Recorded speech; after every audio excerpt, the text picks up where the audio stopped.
All right, hello and welcome everybody back to another stream. I'm your CFI. I hope everyone's doing fine tonight, and thank you for joining in as well.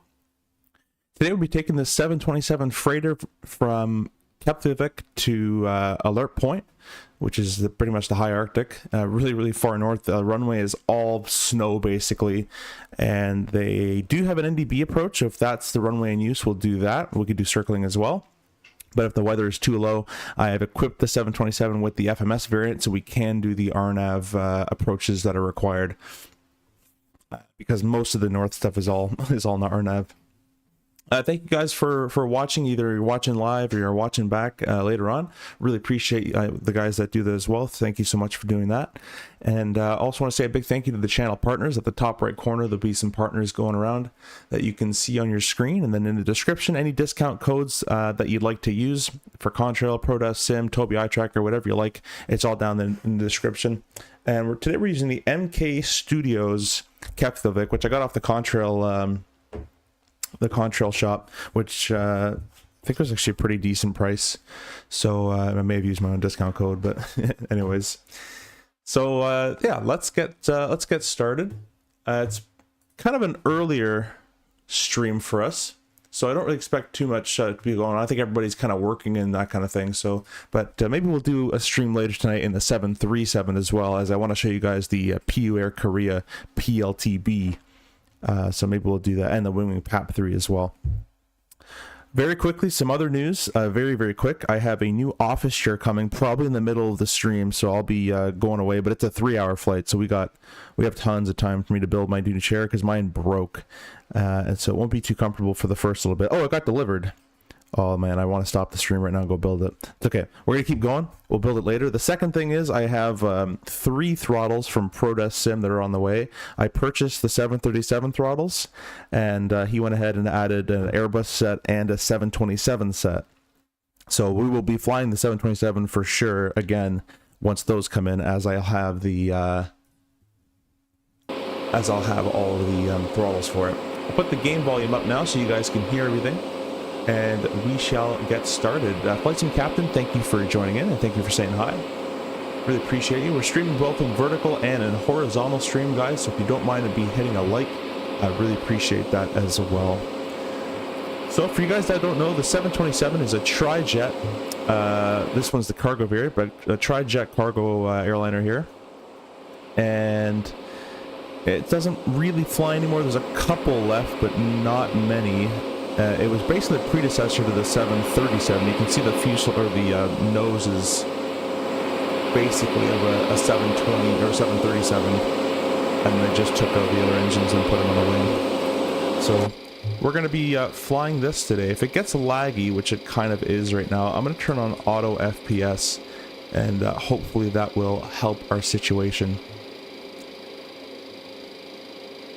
However, this is the flight deck of the 727, which I'm sure you've seen. If you haven't, it's pretty old school, and I think that's kind of why I like it. And this is the overhead panel.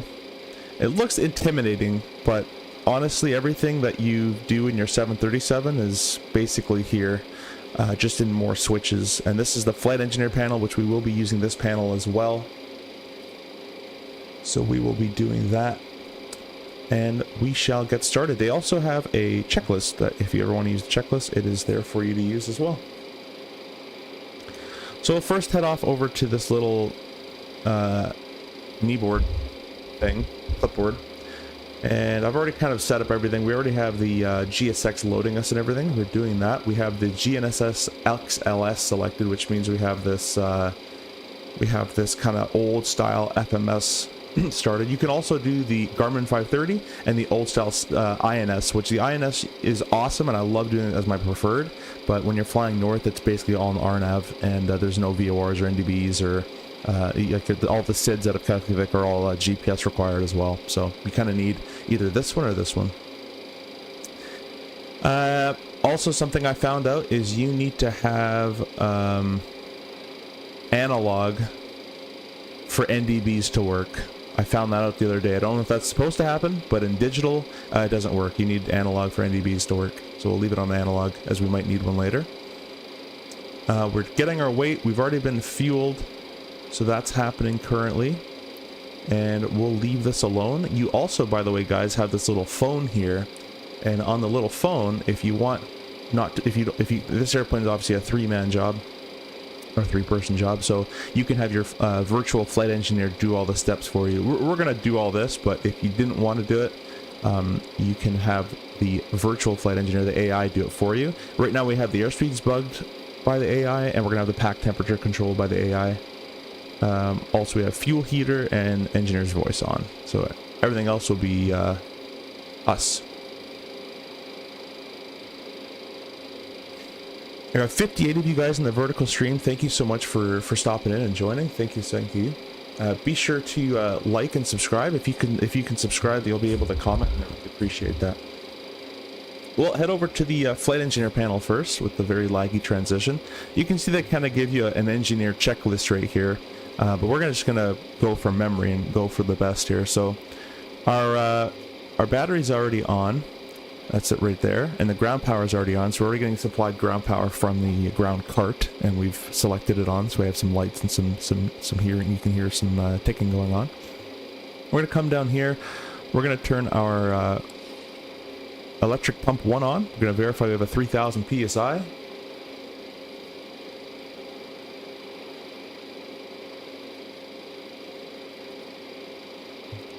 Alright, we're going to turn 1 off. We'll turn 2 on, sorry. And we have 3000, so we'll just leave the 2 pump on. I believe it just says to leave 1 pump on, so I'll just leave 1 pump on. Next, you can still see we have the forward entry and the upper cargo door still open. That's fine. We'll leave that open for the time being. We'll come back to this panel back here, and we're going to do our fire test for the APU. Alright, we're going to press the reset, and you can do it 1 more time, or else if you go to start it, the APU start servo won't work. So that's a little note. Coming over here, we'll turn both left and right master radio switches on.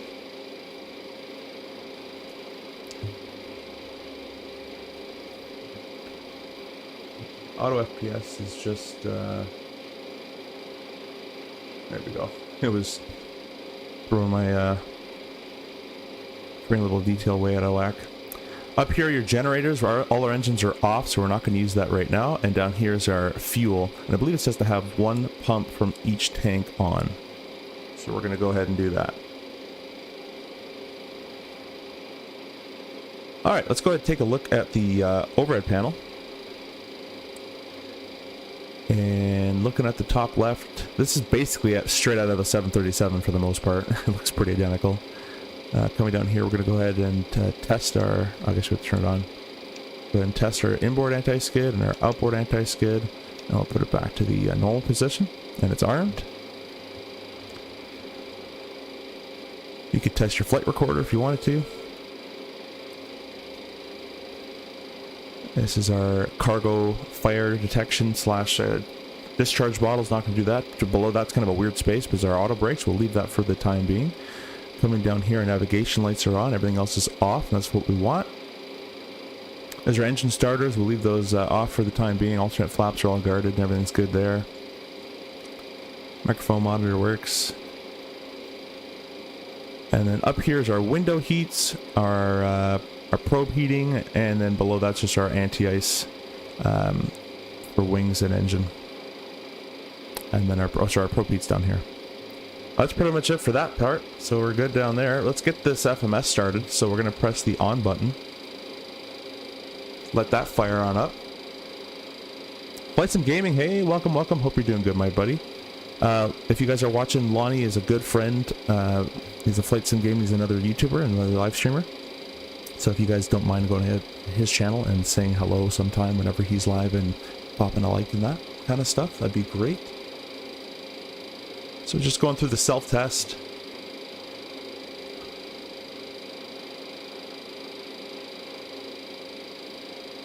There we go. So it has its position. That's all good. We'll press enter.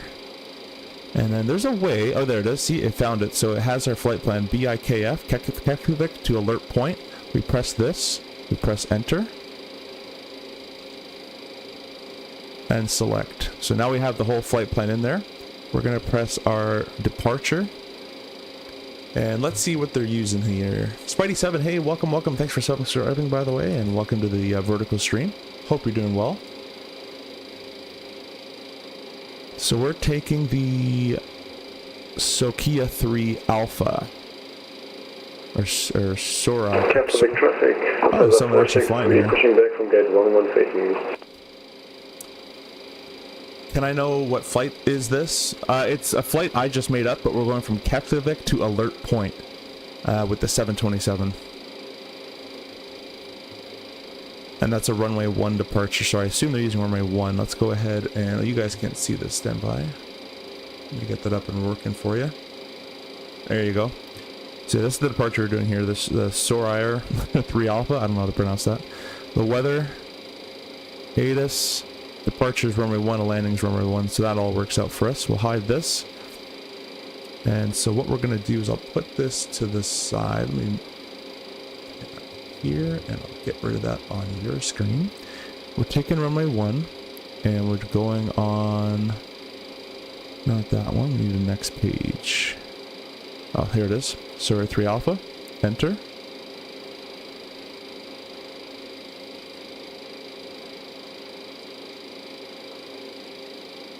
Select yes. And then into Alert Point, there is no star. So we're just going basically direct from that point onwards. So if we'll click flight plan. Oh no, not that. We need nav. Nope. I haven't used this in a long time, but there's plan. Basically trying to find some sort of a legs page. Actually, I think if you click flight plan... Yeah, it said you click it multiple times. Yeah, I'll still have to get used to how this works. Nav, nav, nav. There's like some you can press multiple times and it does different things.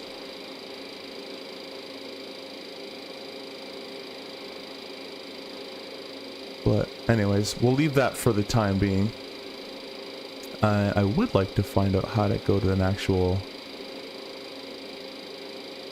point. Ah, wait, direct. There we go.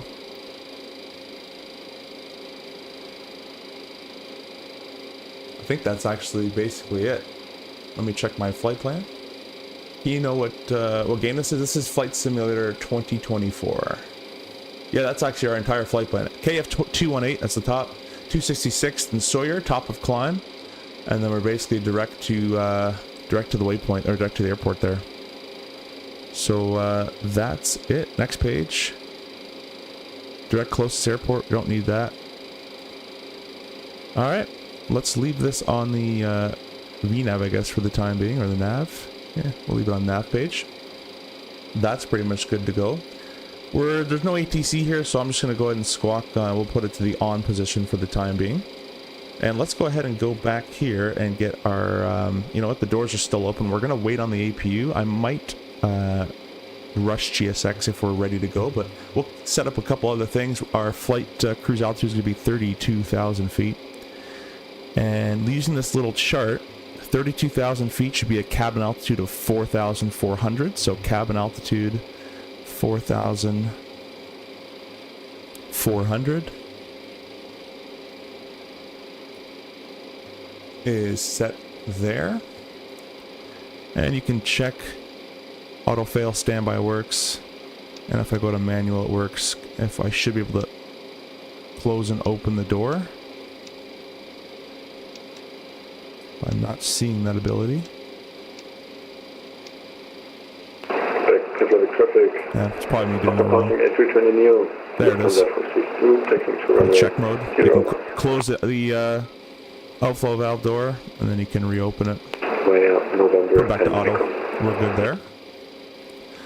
All our air conditioning for the time being is set. Our engine 1, engine 2/APU bleeds are on, and the third engine's on as well. Packs are off currently.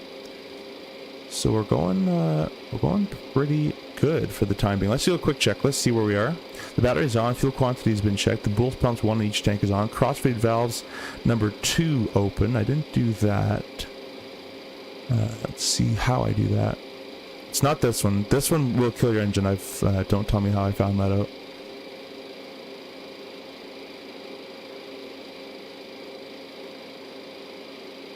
I guess these? That seems like that crosses. we'll call that a thing. You guys let me know if you guys know in the description down below.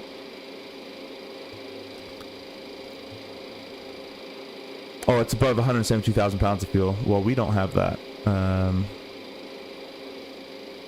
No, we don't even have close to that. Anyways, I'll leave them on for the time being, whatever. B pumps check and one on. We did that. Hydraulic and engine oil quantity was checked. Bleed valves are open. Yes. APU panel is checked. We checked the fire. Circuit breakers are all checked and set. The ACARS is checked and set. Fire control, fuel dump panel. Fuel dump panel is actually right here. And you can see everything is turned off, so you don't have to dump any fuel. Galley power is checked. That's up here. I think they only turn 1 and 2 on, if I'm not mistaken, at the time for the time being. Electrical panel is checked. Anti-ice auto trip. This one's in a really weird space, and I never remember where it is. The engine, there it is. Let's do ground test, and we'll reset back to normal.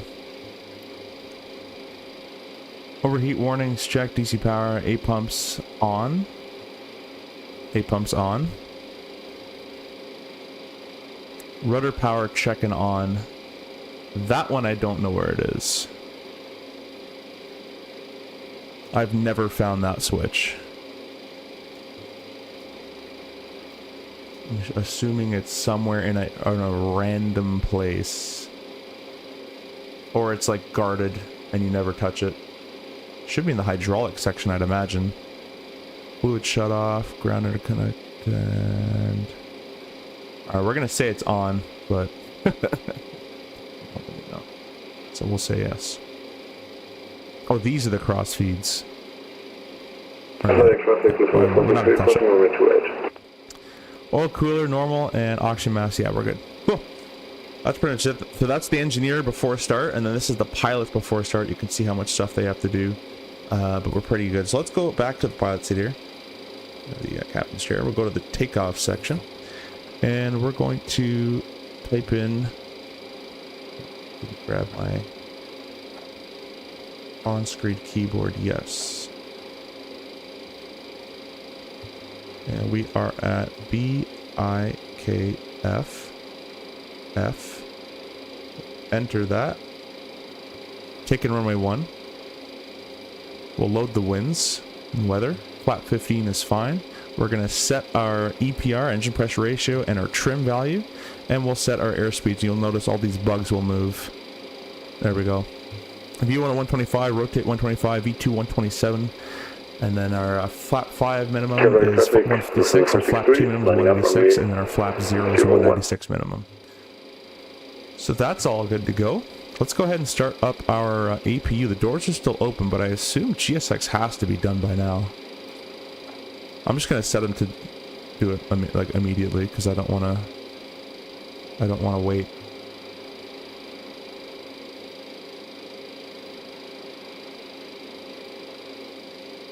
And we'll just close our doors. They might, oh, you know what? They might do it for us. So while they're doing that, the fueling is completed. Let's go ahead and start our APU. We've already checked it, so I'll go to the on position, and then we're going to go up to the start position.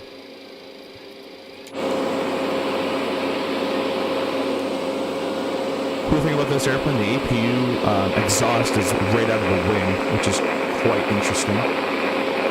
Not a lot of airplanes do it that style. I don't think any really do anymore. You see the APU door is open. Tells you about that door.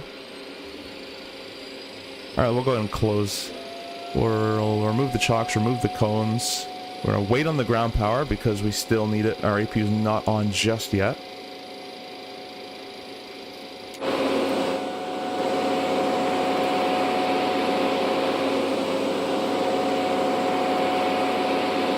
Michael, welcome, good day.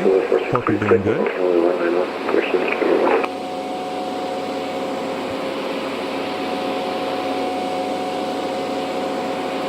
Takes a long time for that door to close, but while they're doing that, we'll go ahead and get our APU generator on, and it's going to automatically close the ground power. There you go. And our ground power switch has been turned off, as you can see up here. We'll go ahead and set the APU as the external power source. There's that airplane. There's Lufthansa 350, it just looked like. And now, with that done, the packs can stay off, but we're going to be starting the engines anyways. We'll go over here, and we can go ahead and remove the ground power. And I would like them to move the doors and stuff. It says it's not open, but it is literally open. We'll close that. And we'll remove the boarding stairs.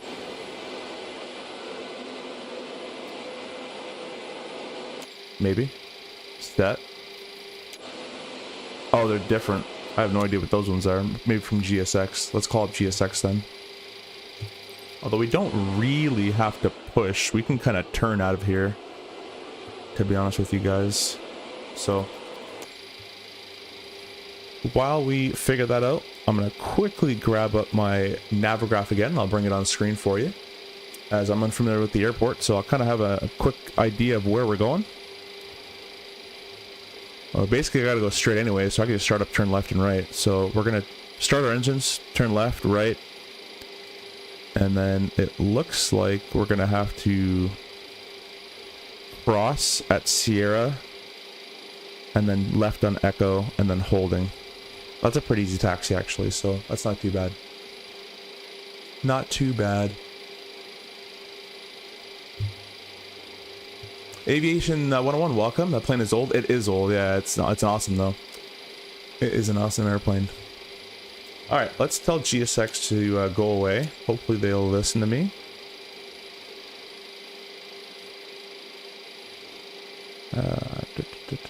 Restart. Did that get rid of you? There we go. Good. Get out of here. We're just gonna start the engines from here, and we will also go through our departure. So the Sawyer, I don't know how to pronounce that, 3 Alpha, we got a climb speed, I don't know why they put that there, but 250, max below 10,000, unless otherwise struck by ATC. We don't have ATC, but we'll be able to comply with that. And CR3 Alpha is a track of 012 to track KF-218, turn left to 266 in Sawyer, and our FMS did agree with that, so it's basically straight ahead, then a left-hand turn to 266, and then outbound to Sawyer.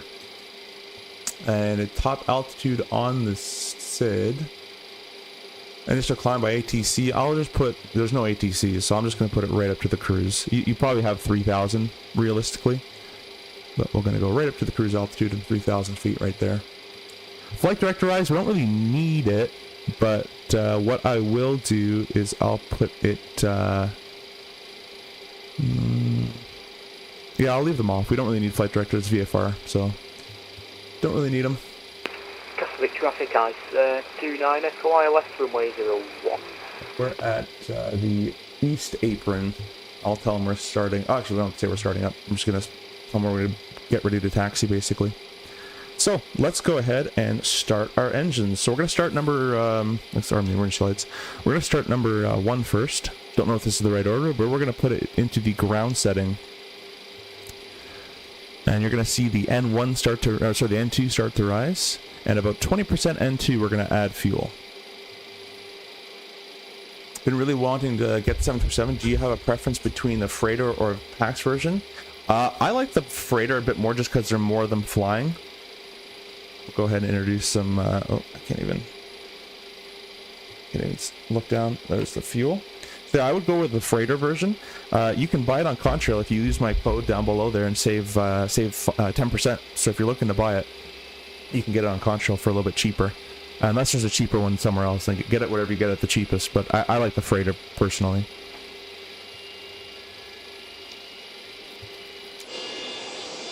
So number 1 is that far left engine. This one over here. This plane kind of reminds me of GTA 5. Let's go! Yeah, 727. That's awesome. Where is the map in the 727? The FMS? It's just down here. This is your FMS right there. Usually I use the SIVA INS, the very old style, but when going up to the Arctic, you basically need a GPS, so we should probably go ahead and cage our, or uncage our Stand by artificial horizon as well. We're going to hit the B button to set our altimeters. I can't be bothered to do it. Go up top the overhead panel. We're going to start number 2. That's the middle on the tail jet.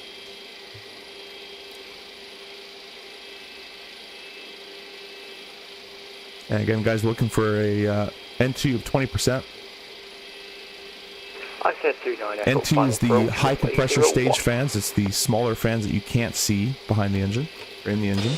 So the N1's that big fan you can see, and then the N2, there's a stage of usually 13 to 15 fans in here that are high compressor stage. We add fuel when the N2 reaches 20%. SFS, thanks for commenting, thanks for watching and subscribing as well. Is it? Oh, my mistake. I'm not a real streamer, but thank you for telling me. I'm gonna make tons of little those mistakes all over the place. I'll cancel the sound and forget to bring it back. So just you guys let me know. All right, number 2 is up. We got to start a cutout on that. We can go ahead and close these, and we'll go ground. Okay, please, thank you. Ground on the start on number 3. It's the far right engine.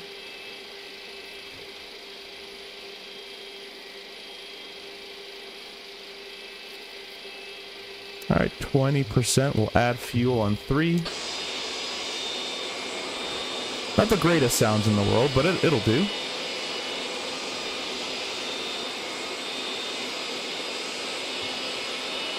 Appreciate all you guys stopping in, watching, and liking and all that great stuff.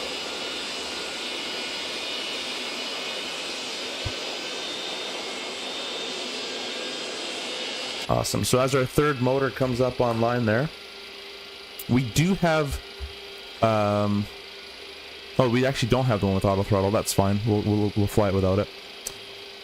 All the engines are nicely stabilized, and we can go ahead and close that guarded switch there. I'm going to start off at the flight engineer panel because there's a lot of stuff I have to do here. The first thing we're going to do is we're going to transfer the electrical... Actually, all these fuel pumps should have been on.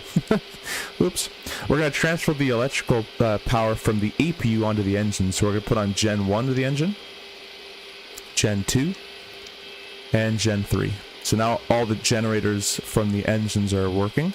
We'll put gen source in number 1 is fine.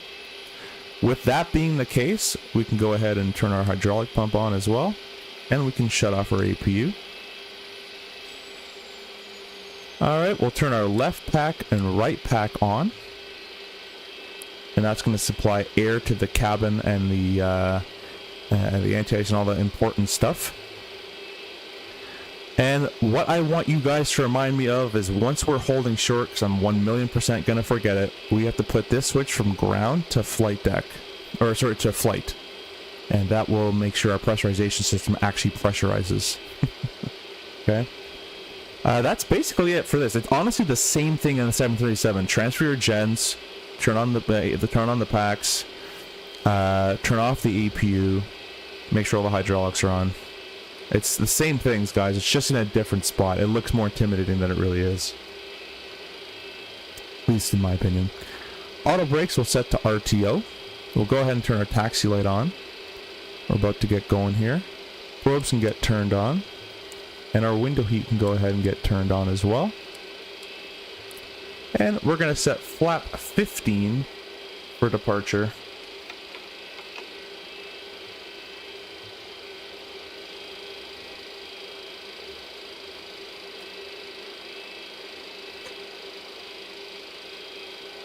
And if you guys don't know, if you're new here, we're using a Moza force feedback yoke that I purchased, so I'll be having a camera up for that shortly.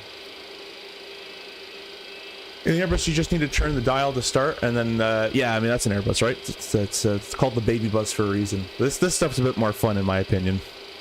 If you guys don't know as well, I'm a rural airline pilot, so I fly the CRJ.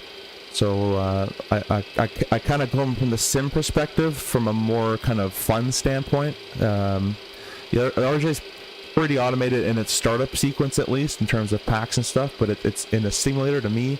Although I do love simming the RJ, it is fun for me to just fly these old airplanes, in my opinion. So let me get my Navigraph, and I'm just going to say where we're going to be taxiing from. It's the East Apron to was that? November 1. Crossing runway 1 at Sierra 1, then left turn Echo, and then holding short 01. November, Sierra, Echo. Okay, for traffic, DHL 1333's East Apron taxiing November, Sierra crossing runway 1, left turn Echo and short of runway 1 at Echo. Quebec. Alright, now last thing I want to make sure is our setting here is set to GPS, and our takeoff heading traffic ice 29 Echo, taxi and Echo 4, Mike, November 4, to stand 70. is 012, so we're going to set up 012 as best as we possibly can, basically in line with our course needle there. And we are all good to go. Let's go ahead and turn off our parking brake. Oh yeah, I gotta switch for that. There we go. And let's see if the airplane moves on its own power. Some airplanes do. The RJ will in real life and in the sim now, but nothing much. So we're gonna add a little bit of thrust. Let me know, guys, if the sounds are good as well, or if you need more sound, less sound. How does the 727 have GPS? The 727s that are flying today, guys, are all retrofitted. They all have updated avionics, and actually FSS is actually going to be adding what they call the 727 Super, or the Super 727, and that's going to actually give you screens in here for the time of flight display and the nav display. So if you guys want to get in this airplane but you're intimidated by the instruments and the steam gauges, they will be providing screens for the people that need it. But I will be honest, the most fun you'll have in this airplane is flying steam gauge with the old style INS. This is the manure style. I have a couple streams on my channel where I use the older style, and it's just a lot more fun in my opinion. And you have to do, you know, more waypoint to VORs to NDB. Yesterday I actually shot an NDB approach in this airplane. It was a ton of fun. I haven't done an NDB approach in real life like in 6 years, as the NDBs are all basically gone. So if you want to have fun in the sim, at least in my opinion of fun, their airplane should be flown with like the least amount of assistance. You know, at the start, feel free to use the auto throttle and the engineer and all that kind of stuff, but to me it's fun if you learn it how to use it the old style way. Do you know if the Super 27 is going to be a complete new release or a paid update? I don't actually know, but I'm assuming it's going to be a paid update if I had to guess. Sorry, I missed your other comment too. The sim is great for keeping up legacy of retired airplanes to the extent, of course. Yeah, and you know, I have fun with my Airbus stuff, and I love my Winwing. Winwing is a partner of the channel. They send me their Airbus and Boeing panels and all that great stuff, and I love using them, and it's a lot of fun. And even in my career, I might be, you know, flying one day, perhaps. But in my opinion, it's just more fun to fly these older airplanes. That's just me. You guys do whatever you want in the sim. That's your sim for a reason.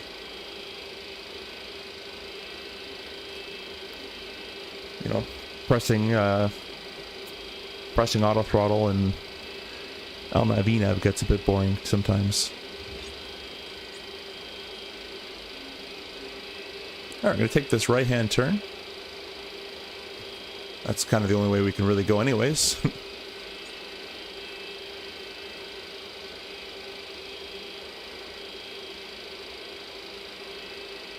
I feel like I'm forgetting something, so I'm just going to do this. I have to start levers, beacon, that's what I forgot. Beacon light on. So I just checklist people. In real life, obviously we use checklists all the time.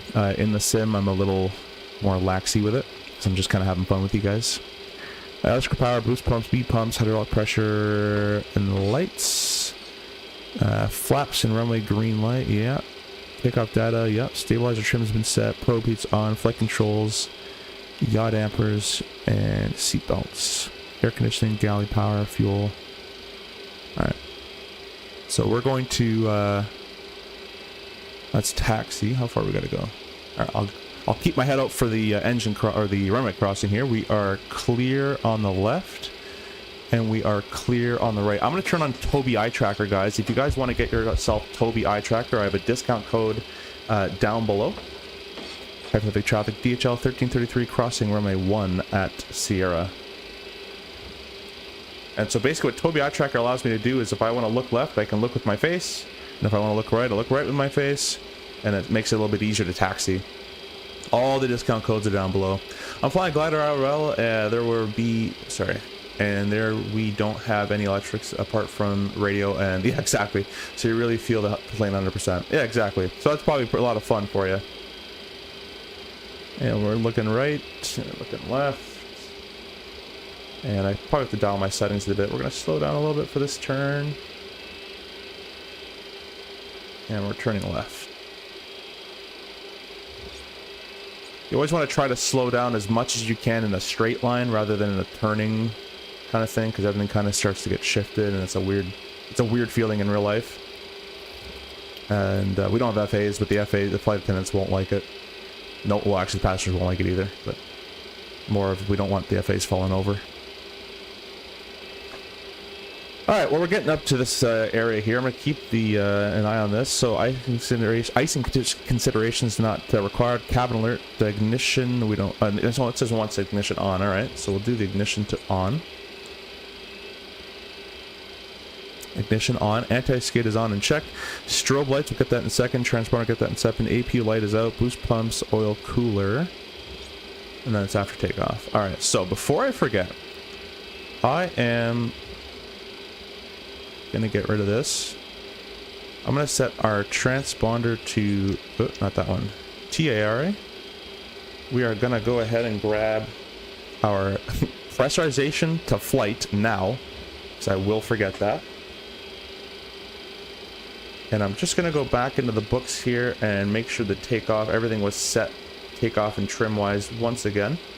So set EPR and trim, set speeds, and we're all good to go.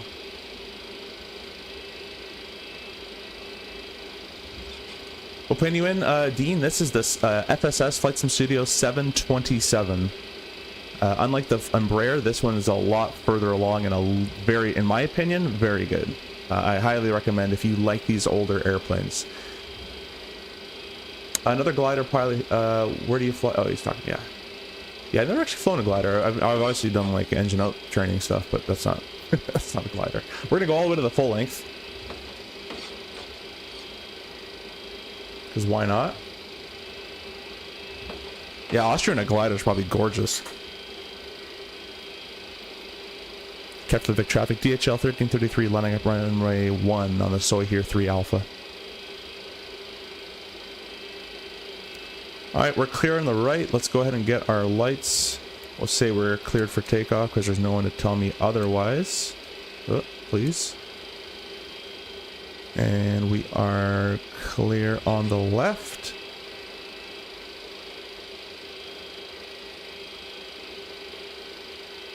By the way, names, it's actually Finn. Let me use my grandpa's phone. Oh, okay. Yeah, no worries. Thanks for subscribing. Really appreciate that, Finn.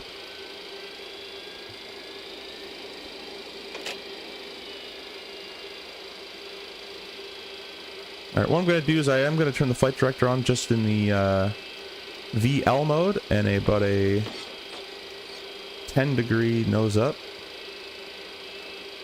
And we'll just have that as a rough estimate. Of course, for visual, and I have my instruments anyways.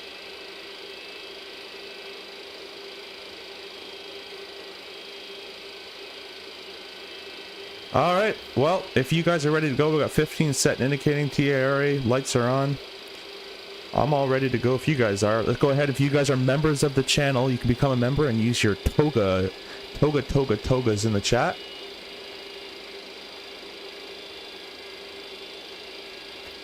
And we can get going.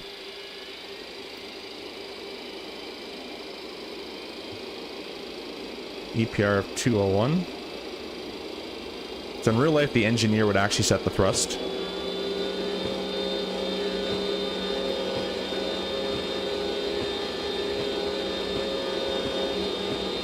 Thrust set.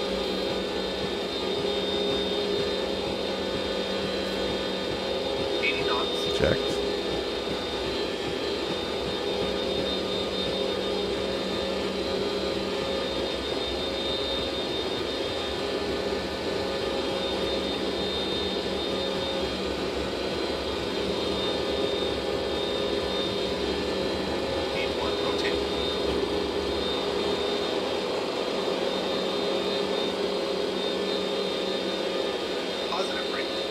Gear up.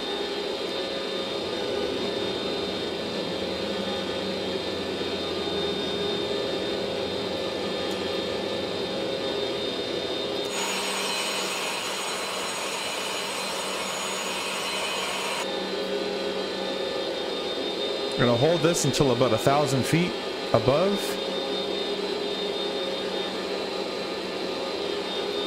And then we're gonna start accelerating. Sorry, I forgot to put my Yoke camera on, but I'll get it for the landing here. So we're gonna start accelerating, put the nose down just a little bit. Beautiful area here.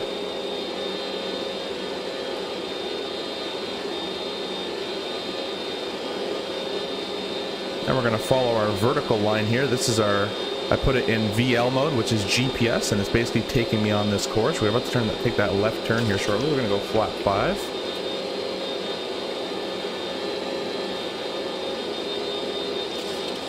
Trim that a little bit. Flat 0.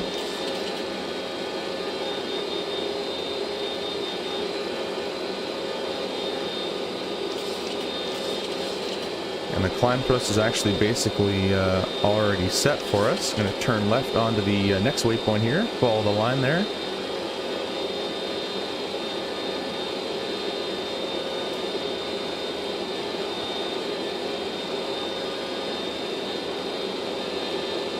And we're going to accelerate nicely over to 250 knots.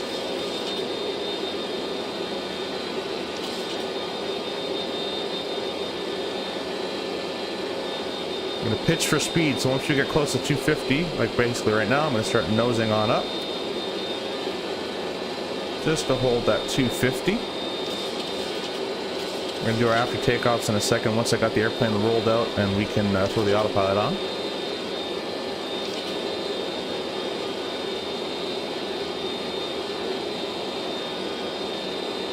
We're just maintaining 250 knots just with a nose position. The power is set, and I'm pitching up or pitching down to either accelerate or decelerate the airplane. Alright, that's looking pretty good. So what I'm going to do is put this into autopilot, IS hold, and aux nav. Or nav, there we go. And now I've told the airplane I want you to hold our IAS in our climb. So use climb, use pitch to hold the airspeed. And I put it in nav mode, so it's going to fly along the course we have described for it, which is the departure we're basically doing. Now, let's go to our after takeoff. So that's going to go to off. Auto brakes can go, it's already set to disarm. Our flaps are all 0, with the spoilers are all retracted. They should be. And we'll go ahead and do over here. I'm going to quickly check our climb thrust. Max climb EPR, we're about 3,000 or so. We'll call it 5,000, 25,000. It's about, yeah, I actually didn't check the ISA, but it's most likely around the 2s. That's the max climb thrust. Doesn't even need to use it. I'm going to add a little bit more power in there. And we're good to go. There's 10,000 feet already coming up pretty shortly there. So we'll go ahead and grab our lights out. Leave the strobes, nav, and beacon on. Let's go check the pressurization back here. The cabin is climbing. We're currently at a cabin altitude of about 500 feet or so, so it is pressurizing properly. And everything is going swimmingly.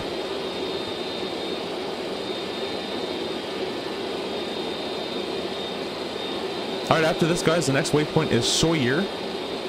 So we're going from 218 to 266, and then once we hit this waypoint, it's going to say from 266 to Sawyer. We have another 14 miles to go, 2 minutes. We also have that information right here, 14 miles to go. We're above 10,000 feet, so I'm going to go ahead and accelerate. What we're going to do is we're going to take it out of IAS mode, put it in vertical speed, and I'm going to nose the airplane down to about roughly 1,000 feet per minute, 1,500 or so. Kind of a rough estimate. We're going to let the airplane accelerate as we have that reduced feet per minute.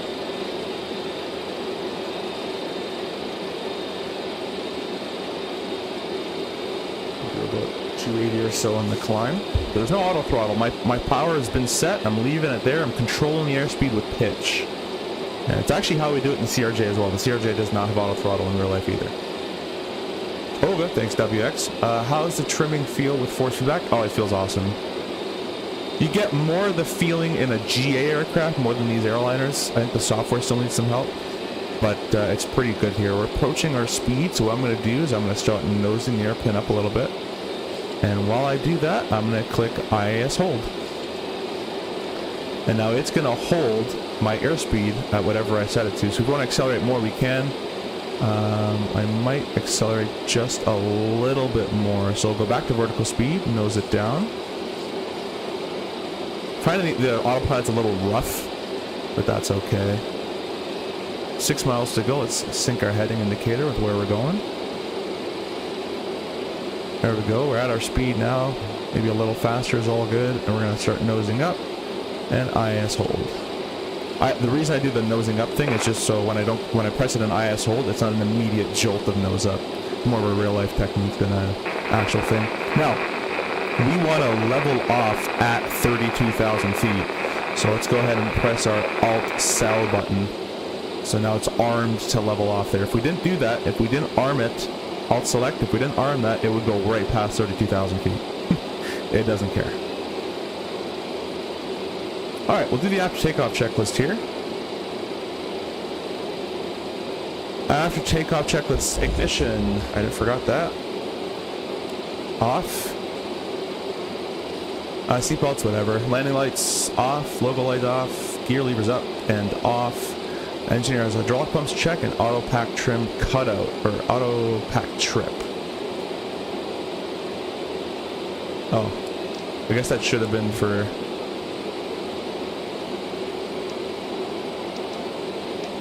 Okay, he's gonna do it. We'll let the engineer do it. That's all been checked. And I guess this is above 10 secure cockpit or below 10. Anyway, it takes off. I don't know. This is kind of a weird checklist to me. Oh, so this is an engine shutdown. Never mind. There's no descent, I guess, or anything. Or landing. That's interesting. Anyways, we're on our way to alert point. Captain David, sorry, I don't know if I missed you say, do you get the mission pack when you buy it for just an extra? What do you mean mission pack? You talking about the 727? I don't think so. I think if you buy the 727, you just get the airplane. But I could be wrong about that. I actually don't even know what you're talking about.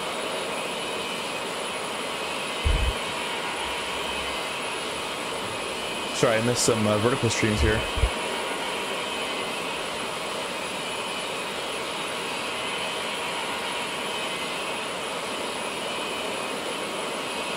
Let me catch up with the vertical stream. You guys have been going like crazy. Thanks, SFS, for the pressurization reminder. Thanks, Finn.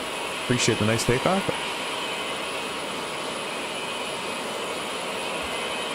Are you sure refuel the DHL? That's kind of cool. Where are we going? Finn, we're going to, let's say, we're going to Alert Point. I believe it's actually technically in the Arctic Circle, if I'm not mistaken about that. Could be wrong. I'm on a lot. As for that, I really don't like these new gliders. Displays and assistance systems. Yeah, I hear you. Plane, hey, welcome. Thanks for subscribing. Plane, I don't know. Do you fly VFR currently? If you're asking me, I fly the CRJ 900, so it's all IFR for a North American airline. Is 727 good? It is amazing, in my opinion. I think it's awesome. Some people don't like the old airplanes. I fall in love with these old things. I'm going to be all over the 747-100, and if they ever bring back the FSS Concorde, that's all you're going to see me in. You'll be a pilot when you grow up? I hope so, Finn. Just stick to it and keep going. Yeah, SFS is basically the same thing. Yeah, you only have an engine choice. Plane, I don't know, go ahead. What's your favorite airplane? Concorde. Hands down. Airliners, Concorde, fighters, F-14. What do you think of the Asobo CRJ V2? Even the Aerosoft, you probably have the best feel. So the Aerosoft CRJ V2, I was on the beta team to make that what it was. So the flight model is all data, not written data, but data that I gave Grovel, the dev who made the flight model. I tested it for him, and I said it should do this, and such, and I would test it and say, no, this is wrong, this is wrong. So me and Grovel went back and forth constantly, fixing the flight model. And then also 2.0, I had a laundry list of updates from 1.0, and so there are a lot of my updates that I recommended made it into 2.0. So I'm very happy with the way it turned out. There's still a way to go, but the beta's kind of slowed down a little bit on it. Yes, I love the Concorde and the 225. Yeah, 225 was a cool little, not going to say little bird, but big bird. I saw a like, sweet, appreciate that. I really appreciate the 71 viewers on the vertical stream. You guys are doing awesome. Thank you for subscribing and chatting. Back on the horizontal stream, Toga by Flight Sim Captain. Appreciate that. Doesn't it come with some sort of mission with 0G mission? Oh, maybe there is the 0G livery. We're taking our right turn to Soy here right now. There is the 0G livery, so I'm assuming if that's the case, then it probably does. Yeah, no, you're probably right there. Probably right there, David.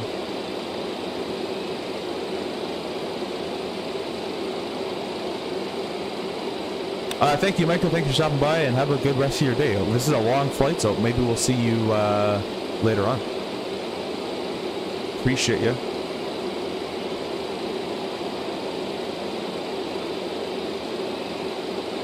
Thanks, Plane. Appreciate that. I try my best. We have another, we have a long time in the rest of our flight here, so we have 1,200 miles to go, which is 2 hours and 40 minutes, guys. We have a long time to go. This airplane does have a advisory VNAV, which tells you you should start descending about now.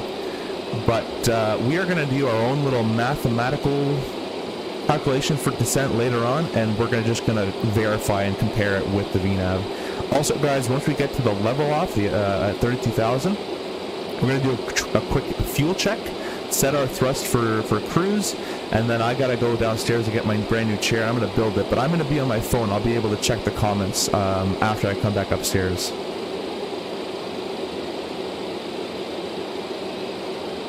You know what? I forgot to do this. Let me go ahead and put up our live subscriber count, because I forgot to do that.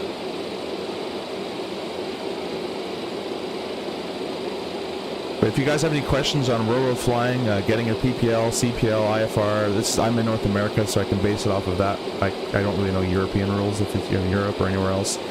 But, or CRJ or Life on the Road as an airline guy, you guys ask away, and I'll be sure to answer it as best as I can.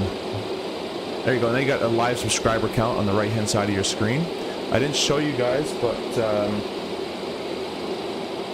bring it up here really quickly.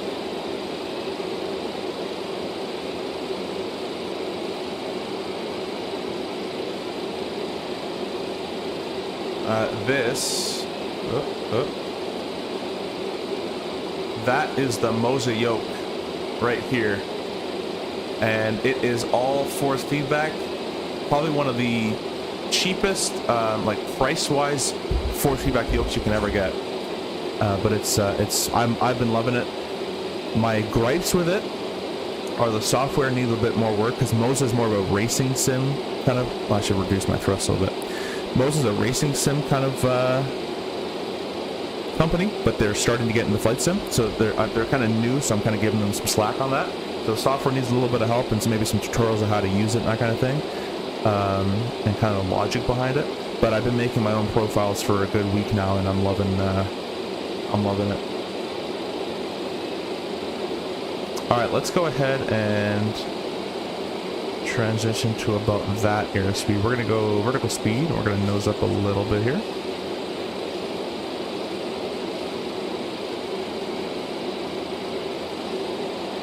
Thanks for the sims. Yeah, setup. I'm actually going to be making a video on my sim setup, because I've had many requests on that. So we will be doing that.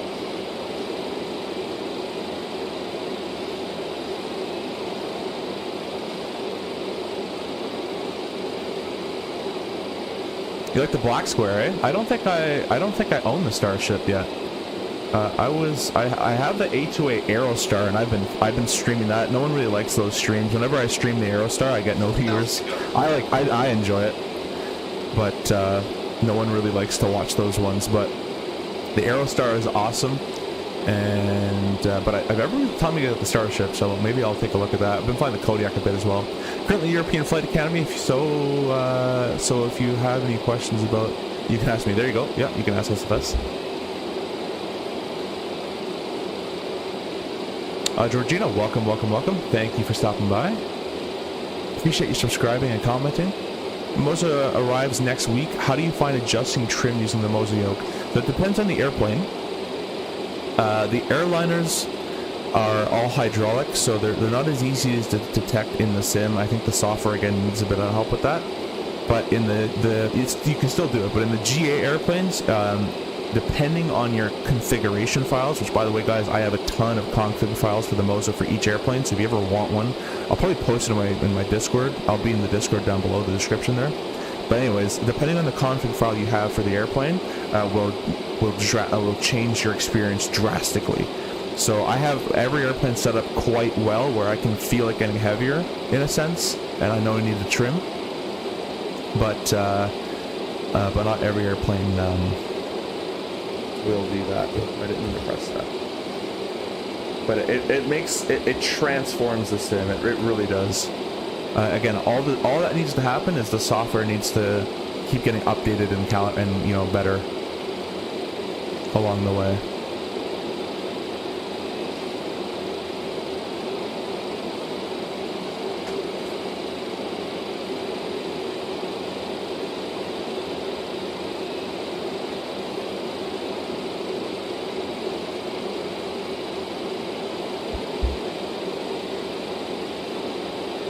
Alright, we're level at 32,000 feet. I'm going to reduce my thrust just a little bit. Let's go ahead and see our top of climb was supposed to take 20 minutes. And I actually don't know. There's a clock, but I don't know if I actually started a timer. We're going to say that was on time. But we're supposed to be cruising at 0.8. So we're actually pretty much already there. I'm going to add a little bit of thrust. Our top of climb fuel is supposed to be 41,000 pounds total. I'm going to quickly go take a look-see here. 10, 22. So we have 42,000 pounds. So we're 1,000 pounds above plan. That's going pretty well. And we are 4,000 pounds. Wait a minute. Yeah, about 3,500 pounds above minimum fuel. So everything is going quite well. Let's set our cruise EPR, although you really can't see the bug anyways, to about here. About there. That little carrot, you can't even see it move. It's a tiny little bug. That's kind of holding us maybe a little extra to right there. Perfect. Cool. Check the comments with you guys again on the horizontal stream. Adam, welcome. I don't understand how you know where you're going. It's pretty simple actually. So, first off, if you want to start with where you're going, we do have an FMS in this version of the airplane. You can actually bring up this little knee board and set up the SIVA INS. It gets a bit more difficult, but that's definitely the way to fly this airplane. The reason I'm flying with the FMS or with the GPS as well is we're going to the Arctic, and flying over this kind of area, you basically need GPS. There's no VOR, NDB, and all the departures and arrival, they're all basically GPS. However, when we actually get to our destination, there is an NDB approach, so I will be doing that one if it's favoring for it. Anyways, so that's how we're doing it. We're going to direct from our current position because we passed our departure point, and our flight plan was basically the SID and then direct to the airport. So we're going direct to CYLT, which is the airport. We have a distance of 1150 miles. Our estimated time en route is 2 hours and 30 minutes. And then our direct track to get there is 320, the ground speed, and our wind And then here we have our course. I can't spin it, but it's this line, and we're pointing basically direct north. We're just going direct north all the way, if that makes sense. Now with the INS, with the older system, which I have some streams, maybe later tonight or a different day, I'll be streaming in the Caribbean with the INS variant of this. We'll go do some INS stuff.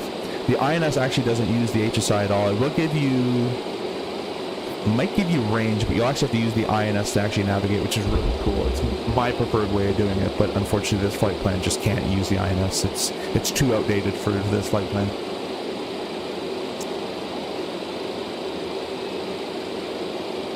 Really, but literally every single system is modeled. This GA plane has 190-page manual, and it actually punishes you for flying out of aircraft limits. That's pretty cool. That's kind of like the Ay210 then. Yeah, that's awesome. That's awesome. Yeah, I'll probably pick it up. Thanks, I know where to go if I have any questions. Yeah, for sure. Yeah, join the Discord, and if I forget to post them, just say, hey, can you post your Moza presets, and I'll post them over there. Plane, I don't know. Yeah, go ahead. Plane, you'll be the last question. I'm gonna go quickly run after I get my or to go get my chair. I bought a new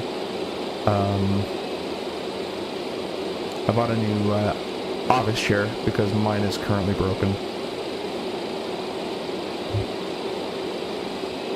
So, Plane, you can ask your question, and I'm gonna quickly run after that one.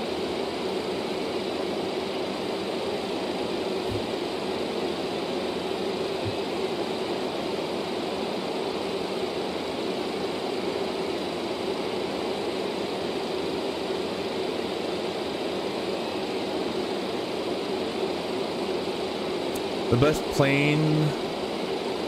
Yeah, of course. 100% agree. Alright guys, I'm going to be right back. I'll leave you with an outside view. Actually, I'm going to add a little bit of thrust. Our speed's starting to drop off a little bit there.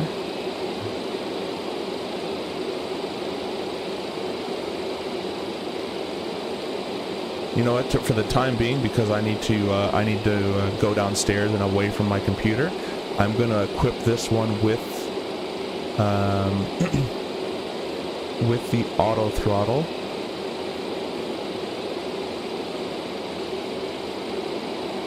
I forget where that is.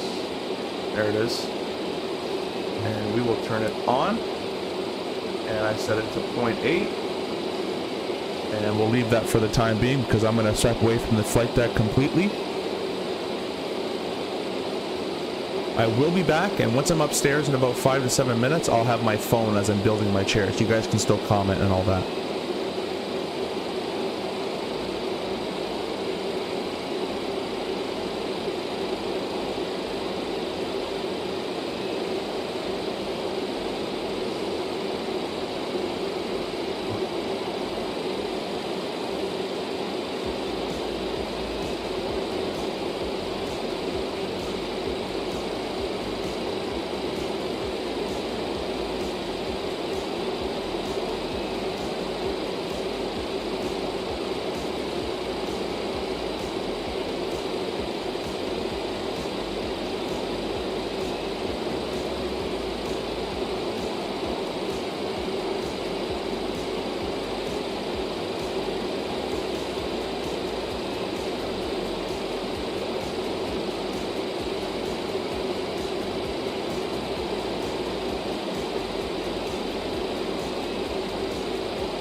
Alright guys, we're all back.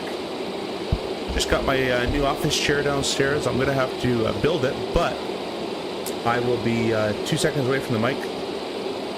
So for the most part, when you guys comment, I'll be able to check it with my phone, but I'll just finish it, or I'll catch up where we left off.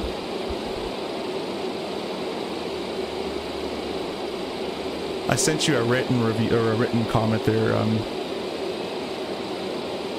but I don't know if it went through. No, but anyways, what I was saying there, Q80, if you're still here, was the turbulence in the Yoke is okay, but it requires a bit more logic support from the software side of things, and also I think in 24 it's not optimized for it just yet for the Yoke to work for it, but it works okay. It's better than the G airplanes and the airlines for sure, which the airlines you don't feel too much anyways in real life because it's all hydraulic pressure.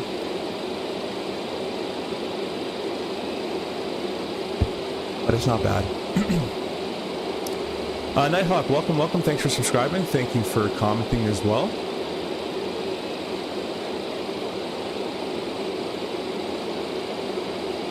Where is the horizontal stream? It's on my channel. If you just click my channel, you'll have the horizontal stream and the vertical stream. I really appreciate you guys subscribing. I think we got like 30 subscribers. That's insane. Thank you so much for that. Yeah, Finn, you'll get there. Thanks, man. Thanks, Blaine.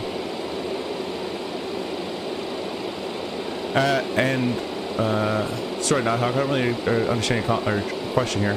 And really want to become a pilot and work for it, just curious? Are you asking if I work? I fly the CRJ 900 for a North American airline, so that's what I do. Squawk VFR, welcome. What game is this? Ah, come on, your name is Squawk VFR. I think you know what it is, but it's this is Flight Simulator 2024. We're in the 727. Guys, the name of the sim is in the title. MSFS 2024 is Microsoft Flight Simulator 2024, by the way. Alright, I'm going to get my phone out, and I will be on and off the mic, as I'm going to try to put this chair together before we have to start descending and doing some cool stuff. We still got about 2 hours, so got plenty of time.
Oh, really? I wouldn't think it'd be too expensive to get in UAE.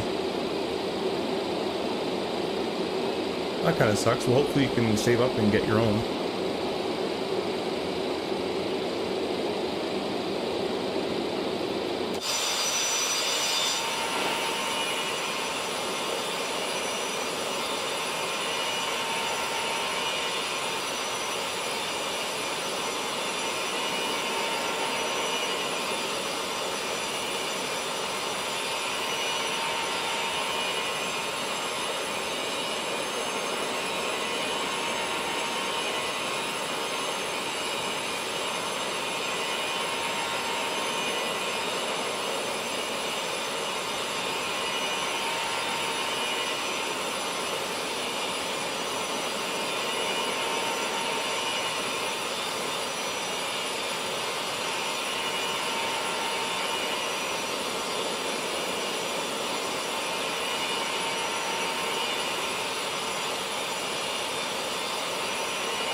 And Squawk VFR asking, do I play VATSIM? Yeah, we're on VATSIM right now.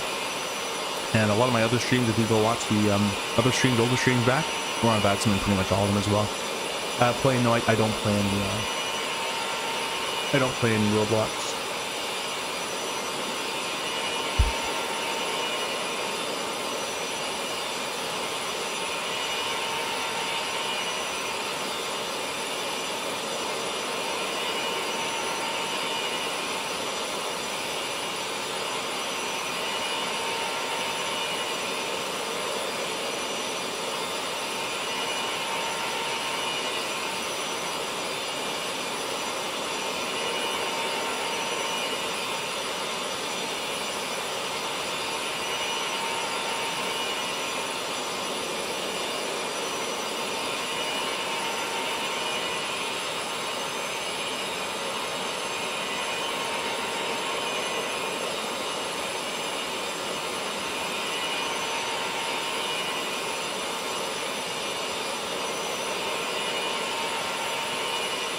Guys, I'm going to be right back. Just maybe about 15 minutes to build this chair or less. And if anyone comments, just let them know I'm going to be right back. I might check here and there, but for the most part, I'm going to be away from my computer for a bit.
Alright guys, I got my chair all built. Just gonna get it kind of all set up in the way I like. And we will be good to fly. I'm gonna go to the bathroom as well, refresh my water. Let's see how much time we got left going on here. Perfect. An hour left en route. We have time to kind of talk about an approach and brief it. Not really much going out outside. You can kind of see there's really a whole lot of nothing. And yeah, it's flying in the Arctic looks like, I guess, eh? So, thank you guys for sticking around and staying here. We're going to keep the stream going. I'm going to quickly go to the bathroom, quickly get a drink of water. And we're actually approaching the north end of Greenland here soon. And yeah, so another 2 minutes and I'll be right back. What plane is this? Aero Edas. It is the Boeing 727 by Flight Sim Studios, FSS. Thanks for subscribing and thanks for watching. I'll be right back. Gonna hit the bathroom very quickly and I'll be back to brief the approach. We've got 500 miles left, or actually 700 or so.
Alright guys, we're back finally, and we're gonna stay back for the rest of the flight here as my chair is finally built.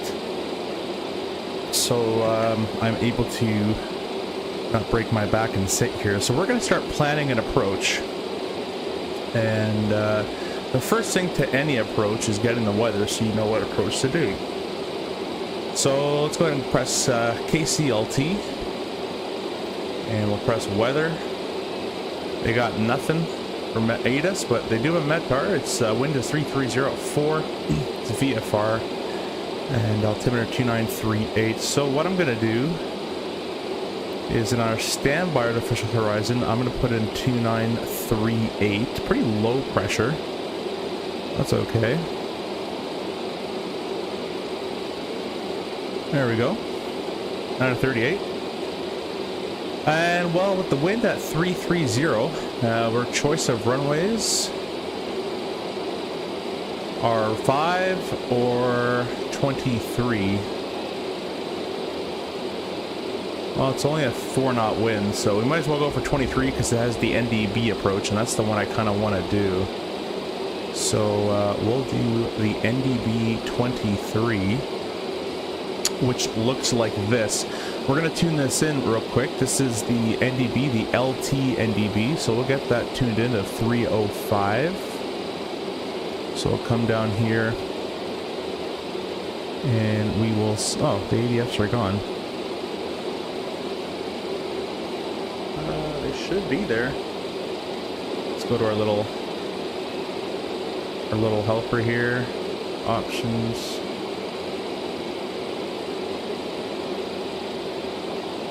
I guess because I have the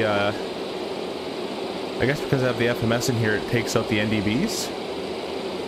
Well, that kind of sucks. I'm really looking forward to actually doing an NDB approach. The ADF should be here to tune it, which would be 305. Let me see. I'm going to put this in heading mode for the time being. And I'm going to do something that I really shouldn't do. And you'll see what I mean. But we're going to quickly change this to turn knob and heading select. And then we're going to go here and change it to the Garmin 530.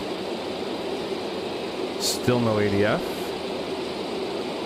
The SIVA INS. Okay, so the SIVA INS gives me the ADF. I don't know why I can't have ADFs without that. That's kind of... Unless... Oh, wait a minute. I have an idea. Let's turn it on. Again, guys, we're on heading mode, so we're just going straight. We'll plug in the DME for the time being, which is 10.7. Probably not going to get it this far away, but we'll plug it in there, 10.7. 10.7. Yeah, we definitely don't get it this far away. Unless we get ADF through the actual FMS. If I can tune it through there, that might be what it is.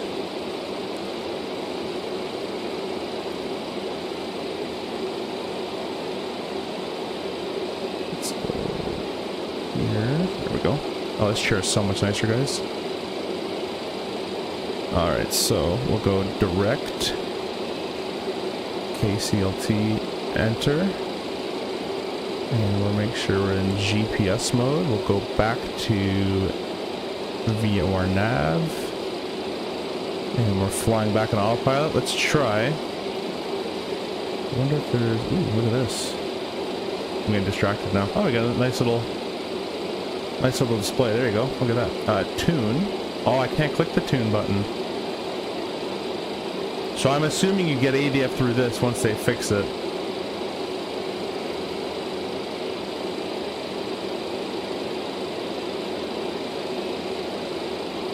Well, let's go back to heading mode. Let's give ourselves a 530.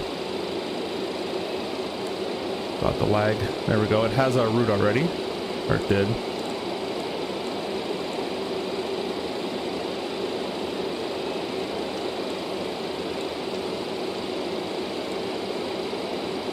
Direct. KYLT. Enter. Okay. VOR radio. You still don't have a VOR with this, or an NDB, sorry.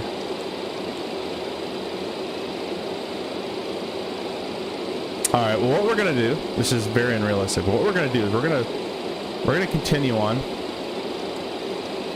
Just like this. We'll put it to GPS there. We'll turn this to nav. We're gonna fly it. And then once we get in range of the VOR, which should be about 100 miles or so, we will change it to the SIVA INS. And we will just run it off the NDB after, because that's more fun. I don't know why, if someone can tell me why we can't have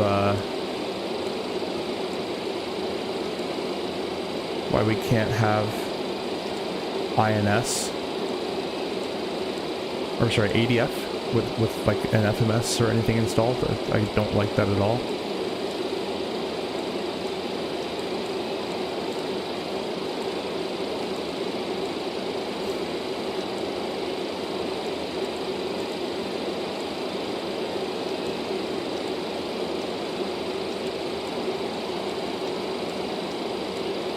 But we'll leave it like this for the time being.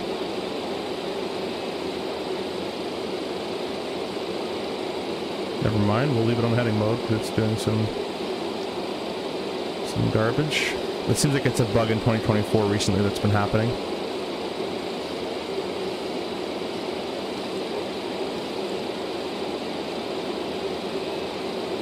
There we go. Alright, crisis averted, but basically we will be doing the NDB. So that's weird. I've only used SIVA probably just because the others can sub of the ADF, but that's kind of lame. Yeah, it probably is because of that, but that is very lame, in my opinion.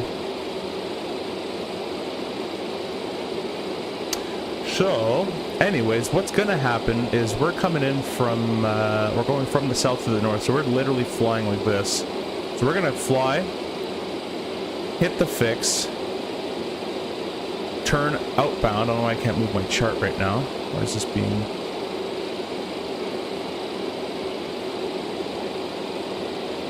Why is this being weird? Come on, game. Don't do this to me. Alright. We're gonna fly, hit the fix, turn outbound, which is 048 true. I don't think there's actually a way of changing any of this to true like that you do in the airliners, but that's because we have an HSI, so we'll just verify that it's, might be on top of magnetic slave. We'll figure that out in a second. Anyways, we're going to turn right, basically 050. And we're going to turn for about, shuttle to 2000, that's for the hold, if we need to. But then we're going to basically go outbound. See if there's a range. Looks like 9 miles from the NDB is CF23. CF23 2.9, it's about 5. So that's 5 mile. They want us going out to 9 mile 1800. So we'll go to about 8 miles or so, then turn left on a heading of 003, then turn right on a heading of 183 to intercept back inbound to 228, and we'll fly that inbound at 1800 feet. And we'll hope to be about 9 miles away. That's the that's going to be the current plan. It's a 3-degree slope, but we'll be configured flat 40 gear down by this point. And once we reach about 5 miles to DME, 2.8 to RAFO. We don't have RAFO because we're not using an RNAV, so we don't have any of that. But once we reach about 2.1, once we reach about basically 4.9, 5 miles from the DME, which is close enough for a VFR case, we're going to start a 700 to 800 feet per minute descent, crossing our DME of 3.0, which is our FAF, at or above our VD of 910. So hit the fix, outbound for about 7 to 8 miles, turn left, 45 seconds, turn right, maybe even 30 seconds to be honest. Turn right, come back inbound 228, hit the get configured flaps and gear and all that before CF23, which is 5 miles from the DME roughly. Start an 800 feet per minute descent, and we'll be visual this entire time anyways, so we should be more than good to go. We do have terrain on the south and west hand side of the airport, so we'll stay above, looks like the high point terrain is there, which is 1600. Our 100 mile safe altitude is 10,000 feet, and all bearings are true. But that's basically it, and if we needed to, we're doing the NDB DME, is what we're doing, runway 23, but if we needed to, flies on GPS you can, and also if we need to circle, we can also circle for the other runway with a circle to the northwest of the field and stay away from the southeast of the field because that's the terrain over there. It's basically the plan. It's not gonna be that tough. MDA is 420. It'll be called 470 with the added 50 feet. So I'll put this here as our MDA.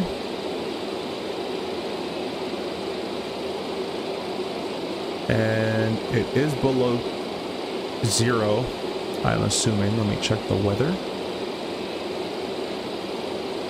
It is exactly at 0, so we'd have to temperature correct that as well. In the sim, that's not modeled, but you'd have to temperature correct those all the charted altitudes because it doesn't account for altimeter error when it's below 0. But we'll call it 480. But yeah, it's not modeled in the sim. Call 500, whatever. Cool. 10-7 is all set. Cool. Alright, well I'll give you guys a brief here shortly. I'm just kind of figuring this out for myself and then we'll talk about it.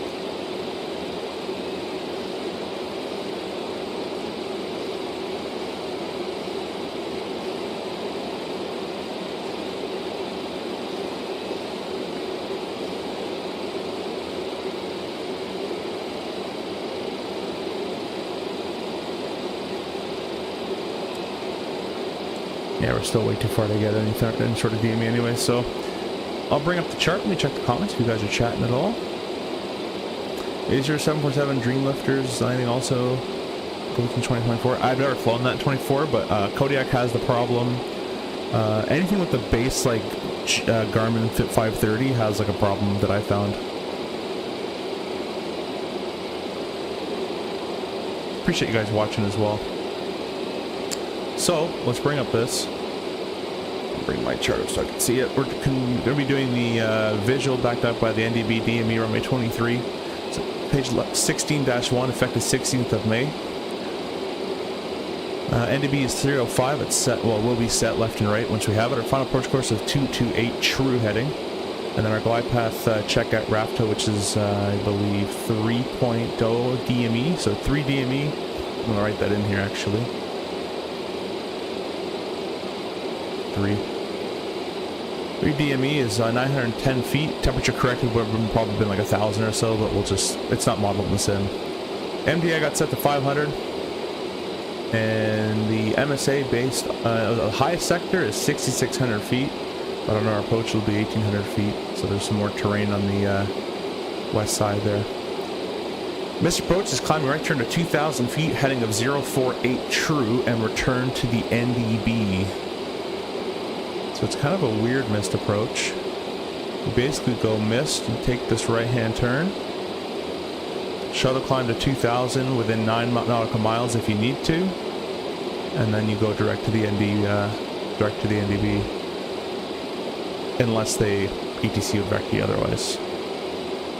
Or actually, there's traffic, so there's no ETC.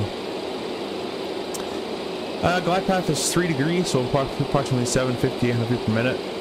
We're going to discuss the NDB. It's NDB DME we're doing, so it's going to be 500. I've added a couple fudge factor for the cold and for the non-precision approach. And we'll call ourselves Cat C. We'll need visibility of 2 miles, so we'll be just fine on that. It's VFR. No circling to the southeast as well. Once we touch down, It's 5,500 feet, so it's very short. We will be using max speed brake and then probably max auto brake as well. We're not going to be floating as much as possible. It might be a bit of a harder landing, but we got to get down and stopped. And you either go here or you go there. So we're not really going to be parking really anywhere. I'll kind of just probably stop on the runway and show you guys the replay and call it a day.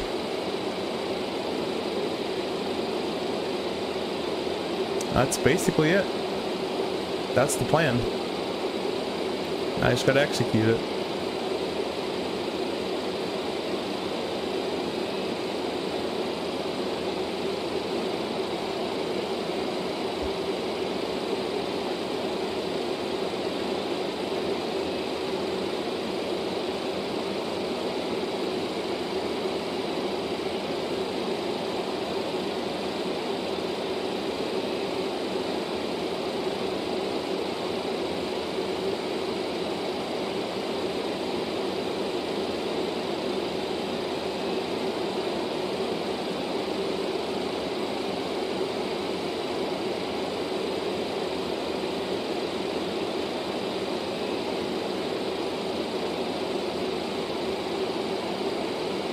Now what I'm going to look for is a true heading or some sort of, there it is, compass slave free.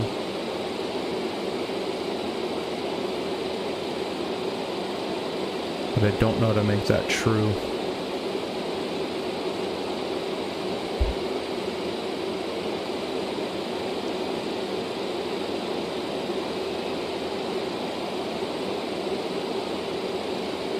It's also probably not modeled, but we'll go back to slave. And for the FO side over there as well.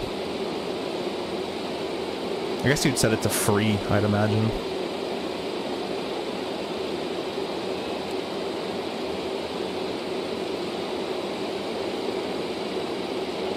Yeah, that's about it. Let's see if I can find a temperature indicator here. Total air temp TAD is minus, okay, so we're not at minus 40.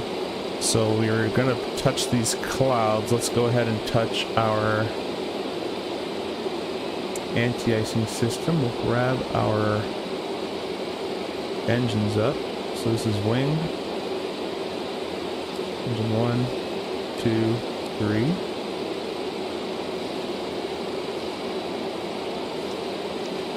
And we'll open those as well.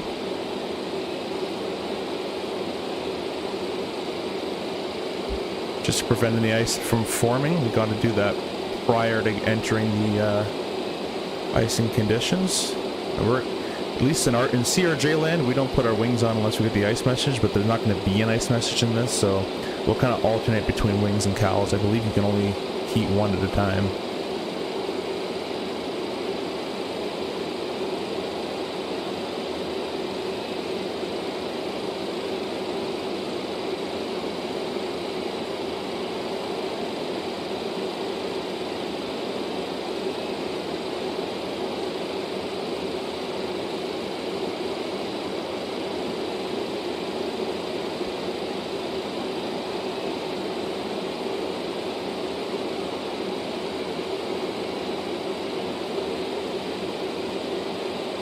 Put it on the wings for a little bit. They're green.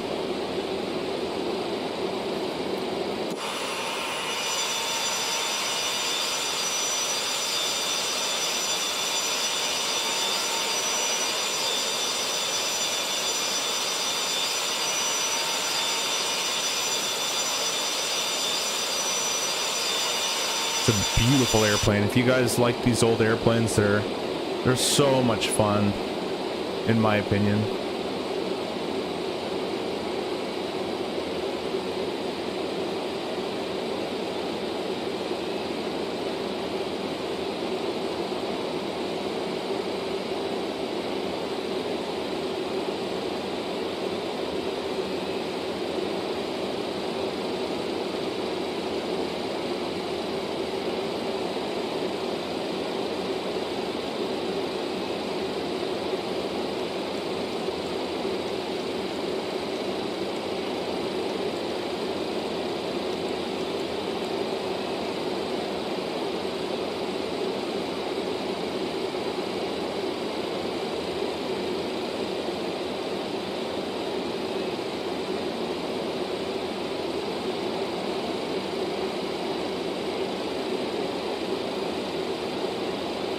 think you can see through this layer. Maybe I'll consider climbing up. How much fuel we got going on here? Another 500, 400 miles to go or so. Yeah, we should be good on it. So let's go up to 34,000. And we're going to click auto throttle off. Bring up the power a little bit. IAS hold.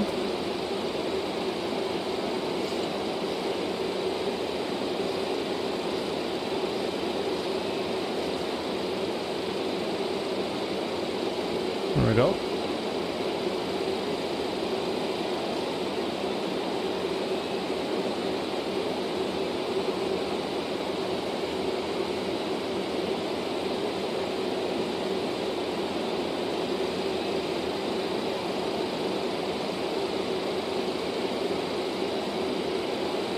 See if we can get above this ice.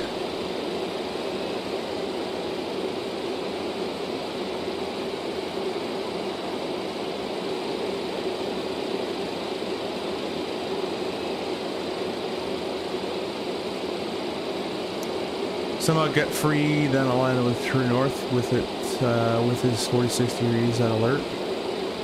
Somehow set it to free, then align it with true north. Yeah, well, we're already kind of heading north, and it looks actually like it's pretty much, let's see the compass real quick. I don't know where my sat temperature is. You guys know where that is in this airplane? Because it's probably starting to get close to minus 40 Celsius. And by that point, we don't need any anti-ice. Yeah, we're basically showing 355. And that matches still, so I honestly don't think it's modelable.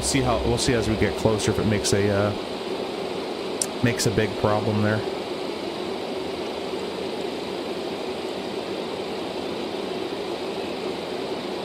Yeah, I would like a sat gauge, so I don't have to run my anti-icing. Looks like we're still in the suit. I'll go to 36,000.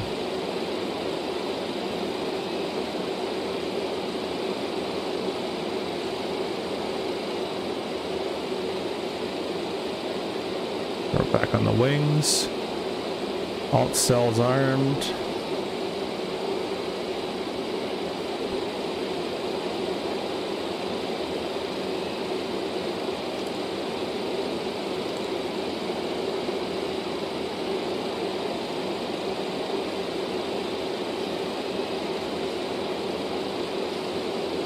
Just want to get on top of this crap.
Got leveled off at our 34,000.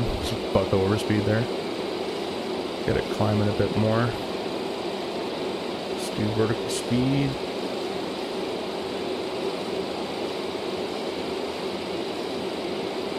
Get it going a little bit more.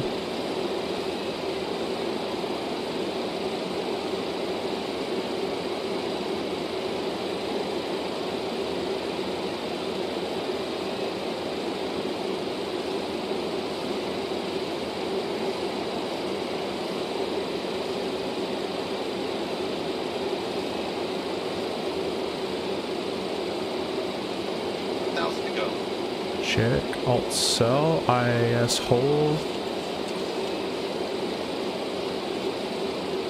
Okay, don't do that airplane. You can keep going up. There we go. Get to point 8.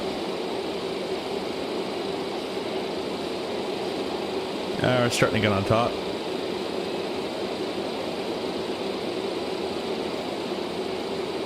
Alt cell, or alt capture I should say, will bring the thrust back a little bit. Like the auto throttle, just because why not? There we are, nice on top of it. Go ahead and chuck our anti-icing off.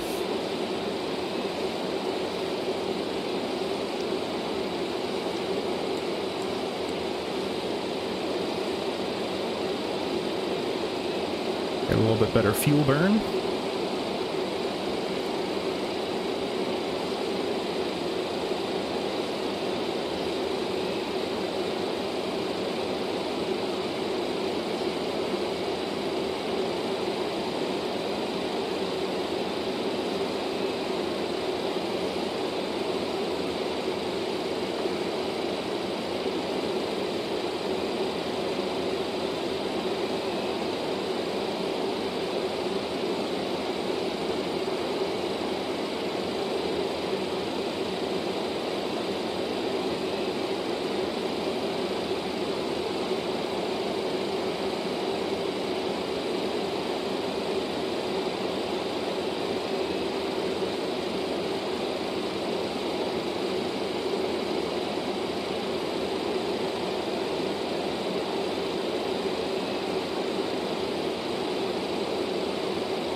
Yeah, it's kind of doing it, but I don't know why it does this in 24. Left, right, left, right, left, right.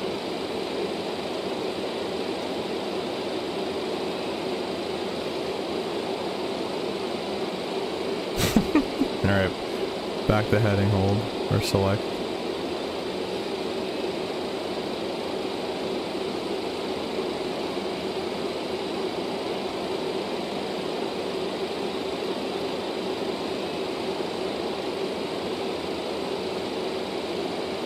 Trying to find the variation on this map up here.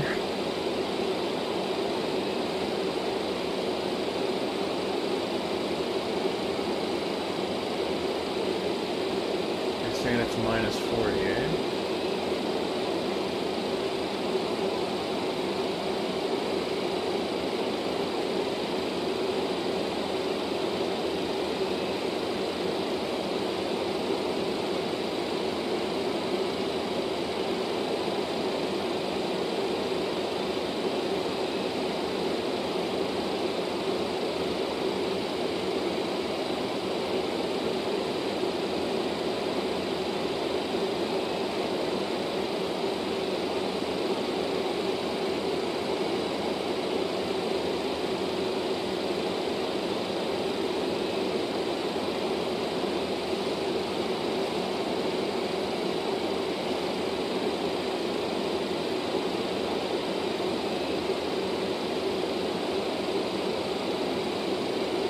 I have a feeling in Microsoft it kind of just works.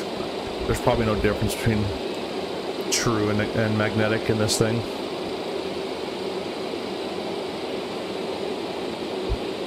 But I'm gonna keep looking around to see if I can find anything.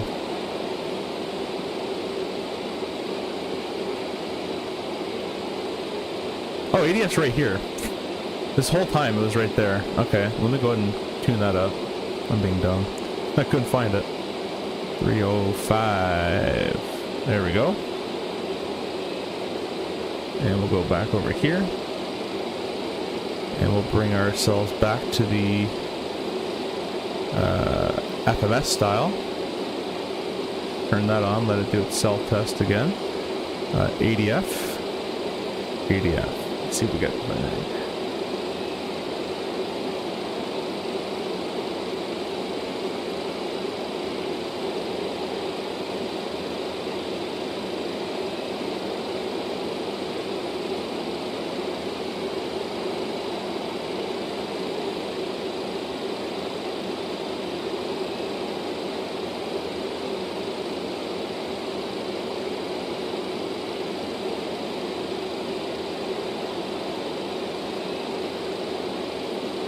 There we go.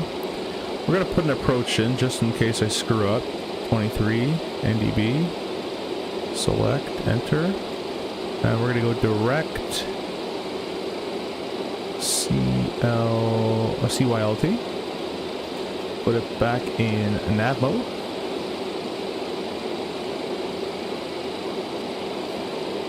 And away we go.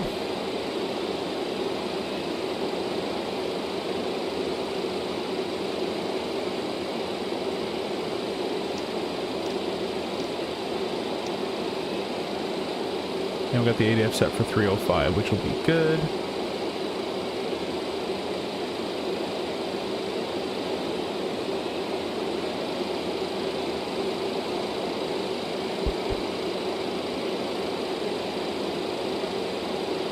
Yeah, I can't press that button. Can't press that button. Anyways, we got 25 minutes to go.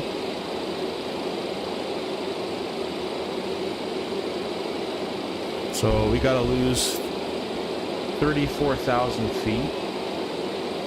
We're currently doing a ground speed of 500. So 500 divided by 2 equals 250. Add a 0 is 2,500 feet per minute. And we're losing 34.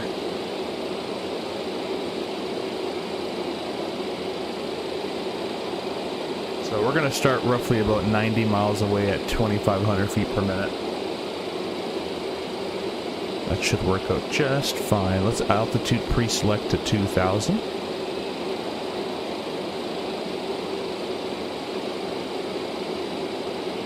I'm going to go ahead and set our auto brakes to max. And also go ahead. In real life, they'd probably, first of all, not bring this airplane in probably, but they'd probably bring auto brakes or manual braking because it's a soft field, but we're gonna do max. It's the sim. What does flight do? Let's see if my math is correct. Target 2,000. Wait, is it actually descending? Oh, it actually I think was gonna descend me there. Oh, I'll do that. Required distance 106 at 115, so I did it at 20 miles less, so I'm not too far off.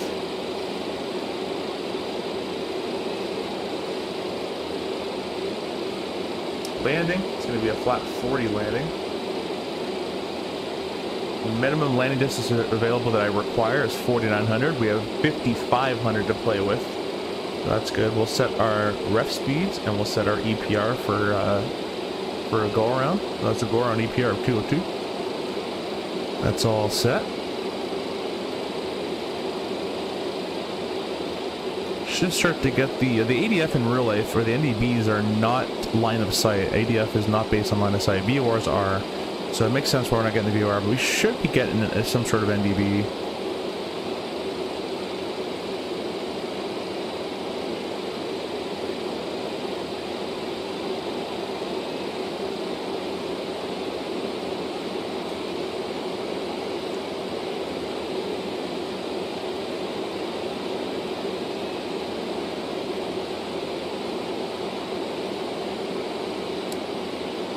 Oop. I don't know what I clicked.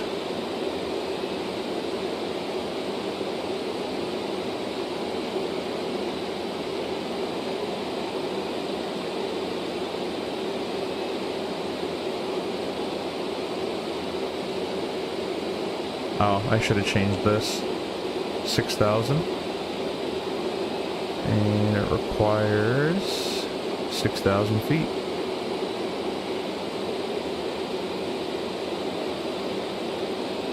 Sorry, pressurization system. It's way of 3 people. That's a cool thing about these airplanes is like you can't just climb. You need like a climbing checklist because there's just so many things to take care of. So that looked wrong to me. So that's going to start doing its thing.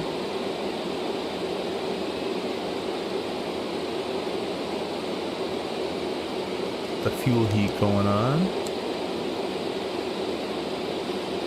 Let's close this door, it's kind of loud. There we go. Sweet.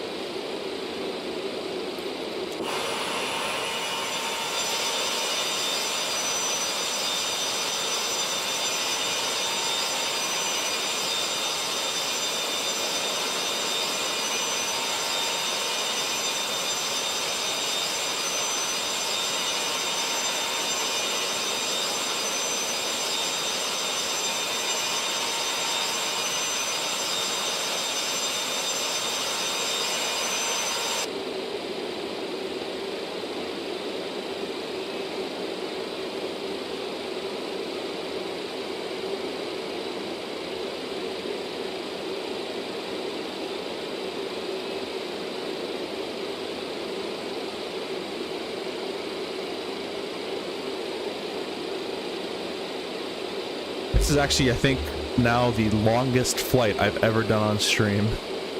Which is, yeah, I really don't fly too long usually.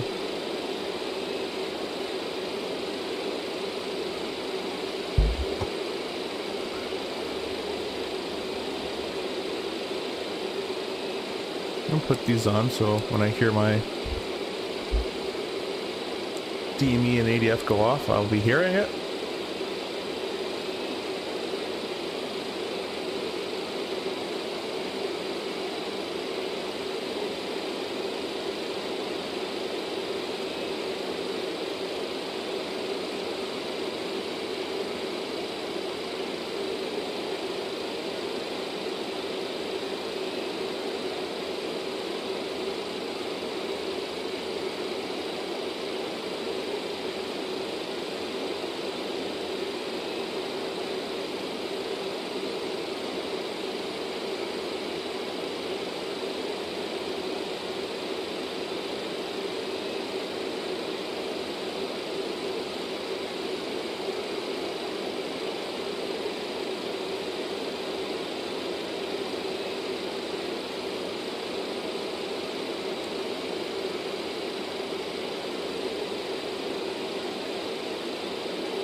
Nothing on the ADF for VOR yet.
Now, technically, it's Canada, so we actually do have a CTAF. .CTAF, C-Y-L-T. 26.7. Might as well load that up. Have it for later.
All right, well, our DME has come alive. As you can see right there, that's our FO's number 2 side DME. So that works. You can go ahead and select.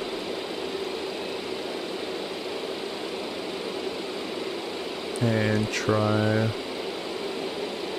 Nothing on the ADF still.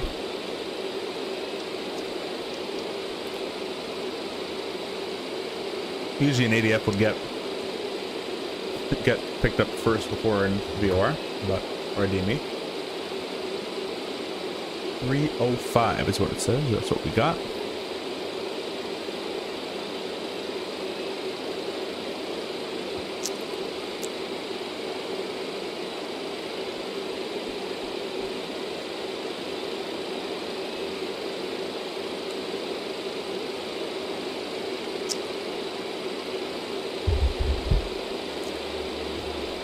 Oh, I think I know what it is. Heading back to SIVA INS analog.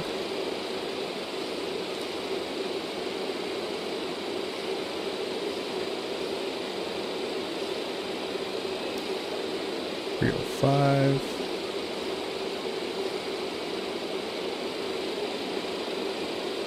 Nope, still nothing.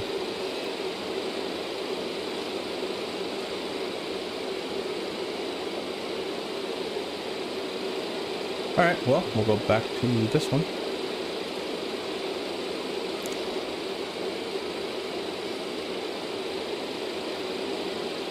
Huh, yeah, the ADF should definitely work from out here. I've noticed that's kind of a bug in the sim. Well, we'll be descending at about 20 miles or so.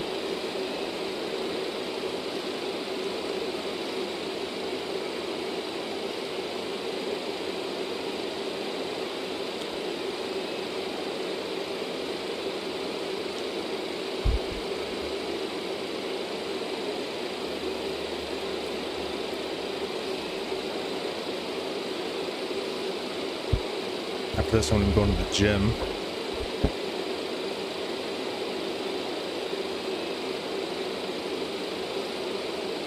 Oh wait, let me do one last thing in this test. Options, CBUD, analog. Still in heading mode.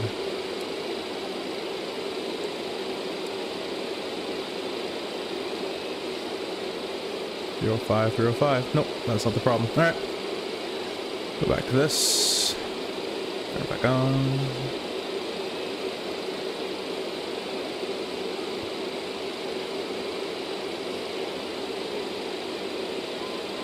Hey, there it is.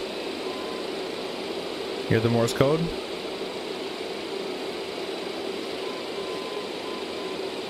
We've identified those, so those work.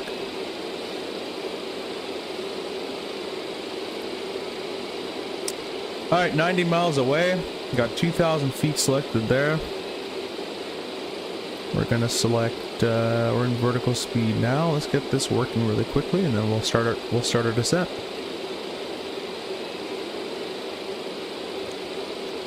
Oops, let's replug in the approach. Just for a backup. And we're gonna go direct CYLT nav mode. Oh, we gotta go GPS. GPS nav mode. Vertical speed. Let's go ahead and turn the auto thrust off. There we go. 87 miles. Let's go ahead and start down. Bring our thrust to idle. We're going to do about a 3,000 feet per minute descent or so. Oh, I have to press this button.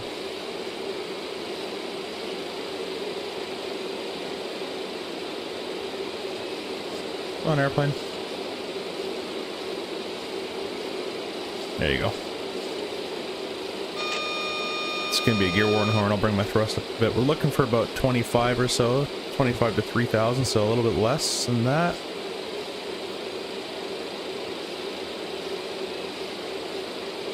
Let it kind of settle out a little bit. That's pretty decent right about there. 2,500 feet per minute.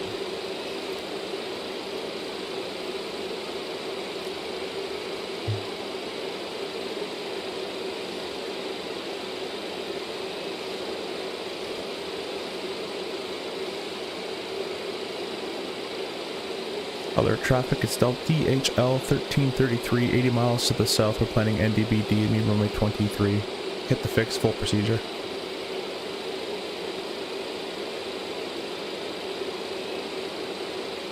All right.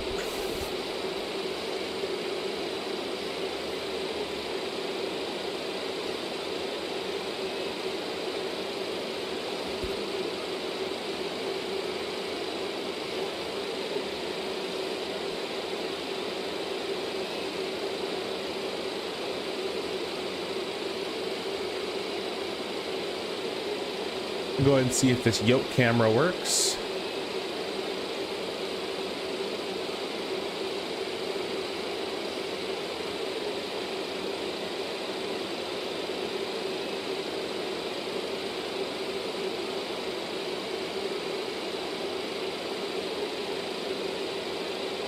There we go. We'll have that for later.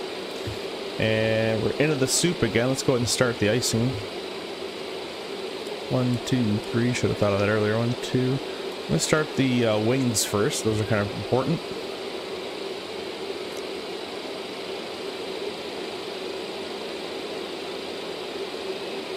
I don't think anybody's flying out here, so we don't have to worry about traffic for the most part. Add a little bit of thrust.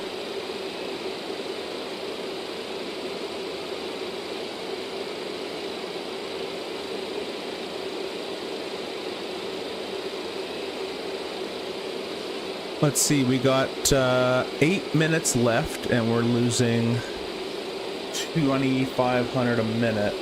It's not really gonna make it all too well. So let's go ahead and increase this rate of descent. We'll pull thrust to idle. Just above.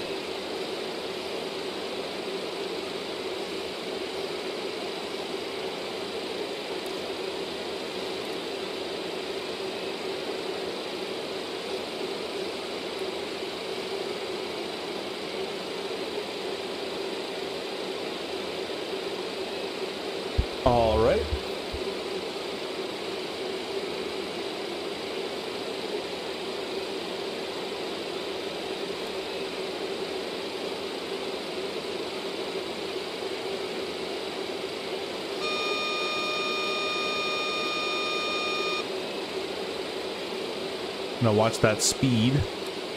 Turn our anti-ice off for the time being.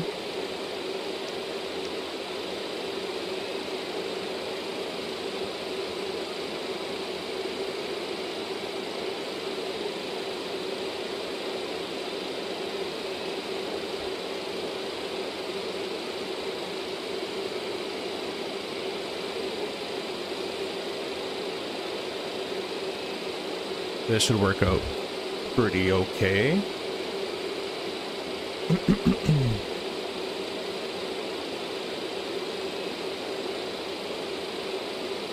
Let's go see if our cabin's depressurizing nicely, which it is.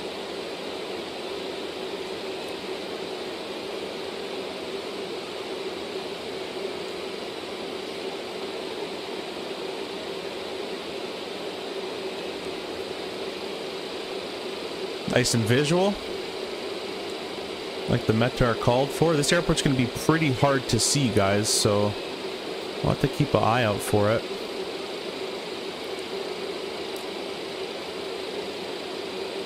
Once we get to about 12,000 feet, I'm going to back the feet per minute down to about 1,200 feet per minute. Let me get flight recorder on. Although flight recorder likes to lag my game out, which kind of sucks. I wish I can use Sky Dolly, but it doesn't really work.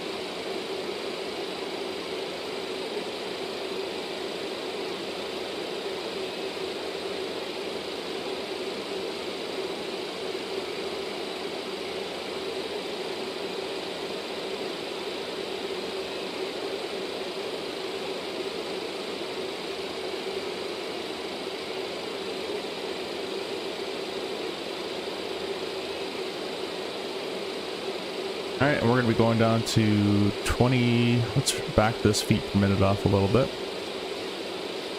And we're going down to 2938.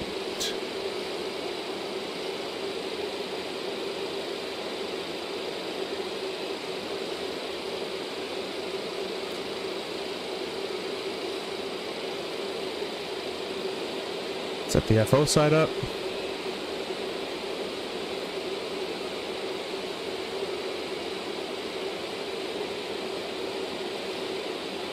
Eight. All right.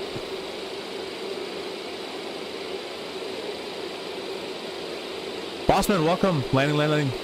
Hey, welcome. Thanks for joining, Bossman. If you guys don't know, Air Bossman's an awesome guy. He streams as well. Go check out his channel. Really nice person. All right, coming up on 12,000 feet, we're going to select 1,200 feet per minute or thereabout. That's just for the deceleration. We'll apply idle thrust as much as we can. And that's to decelerate from our current 300 knot speed all the way to 250 for 10,000 feet. That speed is going to nicely drop on off. We have another 10,000 feet to lose until we're going to be doing that procedure.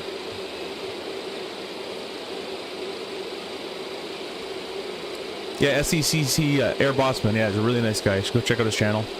Super content, super nice guy.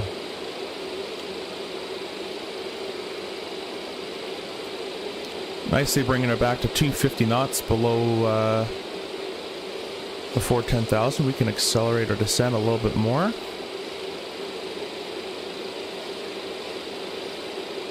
$30 miles to go. The ADF is working, so we're going to hit the fix. Going to hit that ADF.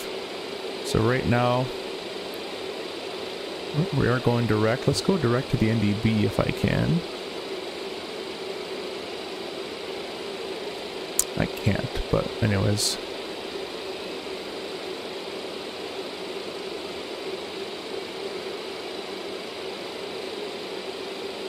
I'm going to press IAS hold. There we go.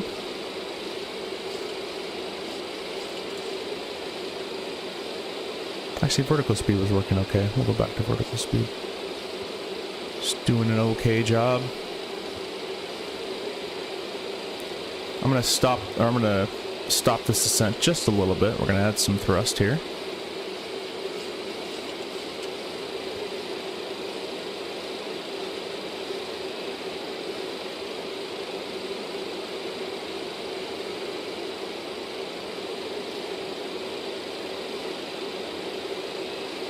Just because we're 20 miles away, so we've got to lose 8,000 feet.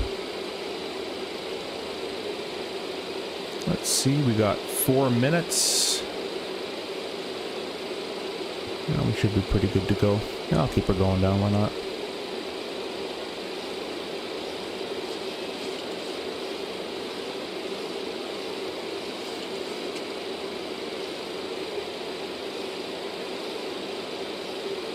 There we go.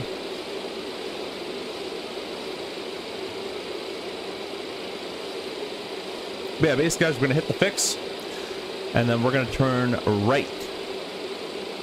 And we're going to be putting on our RMI, we want the arrow to be pointing roughly around here. And we'll be turning roughly to a heading of 050, something like that. So I'm going to preset my heading indicator to 050. Below 10,000, lights can come on. We'll say we're clear to land as well. Why not? Throw this all on. And the seat belts, even though we're cargo. We can turn all our anti-ice off.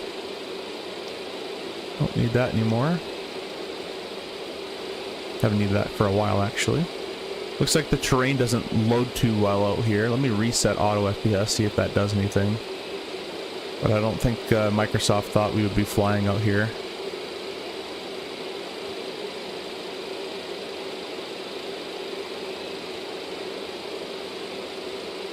Gonna arrest this descent rate just a little bit. That's the gear warning horn because I pulled idle thrust. Don't worry about that. I'll bring up the power just a wee bit.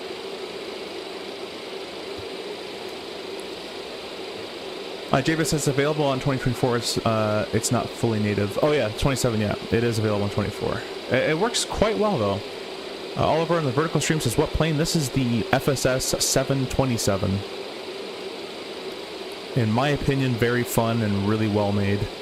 It's not going to be like, you know, full, you know, Phoenix level, but all the flight engineer panel works. The breakers don't work, but everything that you need for an ADB flight works really well. Alright, what I'm going to do is I'm going to go off of that. Let's not do that. We're going to turn to roughly just shy of north, and we're direct the ADF currently. Alert traffic's DHL 1333, 8 miles to the south. We'll be conducting the NDB DME runway 23, full procedure.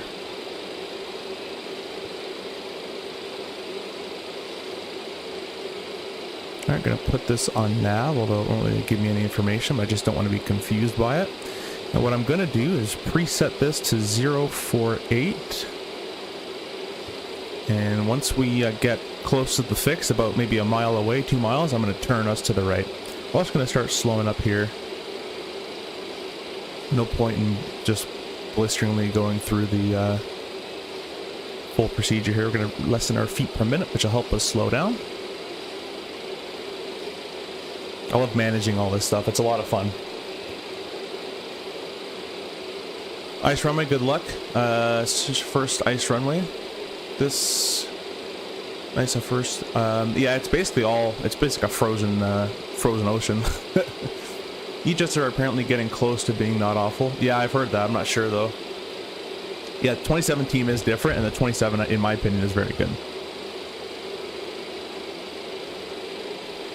Yeah, it would be better if they gave the FMS, but unfortunately they don't. I'll put this over here, and I'll bring up the approach. Come left a little bit. Alright, we got 3 miles to go. So the ADF's going to start to get a little funky. Nicely slowing down here.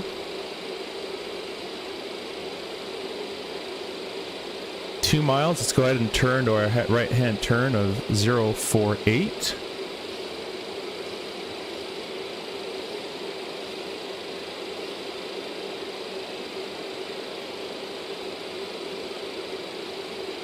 And we're going to play the needle. I want this needle to point 228 right on the tail, so we're going to play it. We're getting slower here to 200 or so.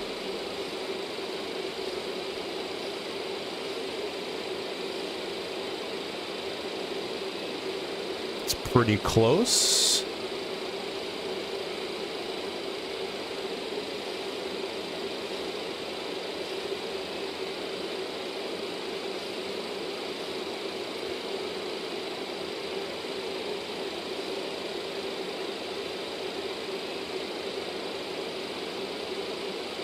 Tending all the way down to 2,000 feet.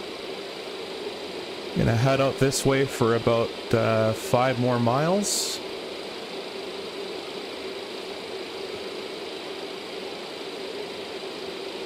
To go. I'm thinking our yeah, we're not in true heading, so I'll have to play this a bit differently, but we'll use our Navigraph to help us out. I don't know how to go true in this airplane, unfortunately, so, but we can basically just visually maneuver at this point. Go first notch of flaps. I think it's almost like, I think someone was saying it's 40 degrees off, so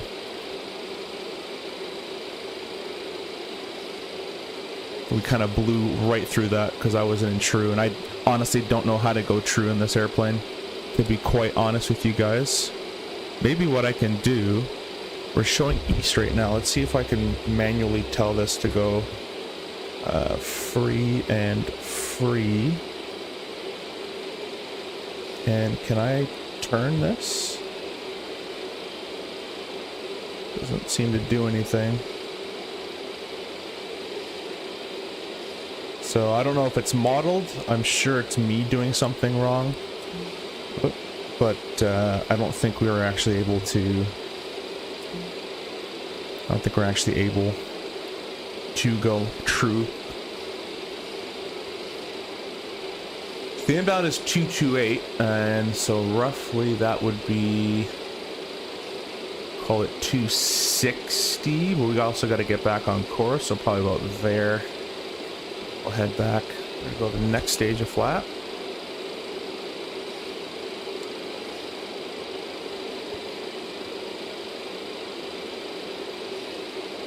I don't understand the 727 autopilot. Up, down, left, right. Basically, we're in vertical speed right now, but we're in level because it's alt cell.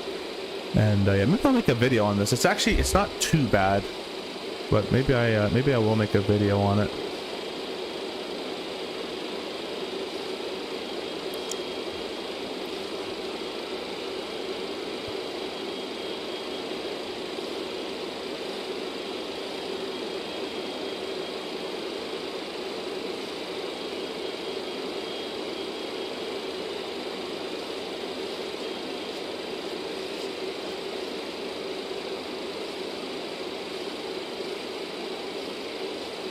Overshot that a little bit. Come left. There we go. Make it a little better.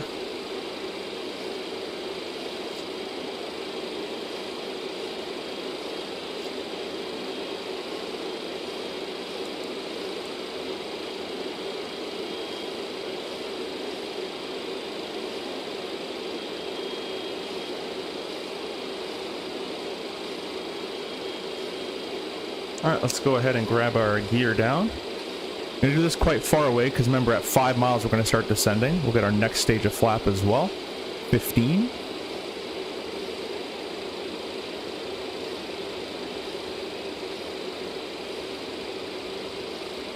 And they were calling for a VREF of 123. We'll go next stage of flap. Basically already bugged for us. 7 miles, we're going to start descending soon. Let's unclick our alt cell button. Coming back up basically to 3,000 feet on the mist when we need to. Next stage of flap. And we'll go full flat 40.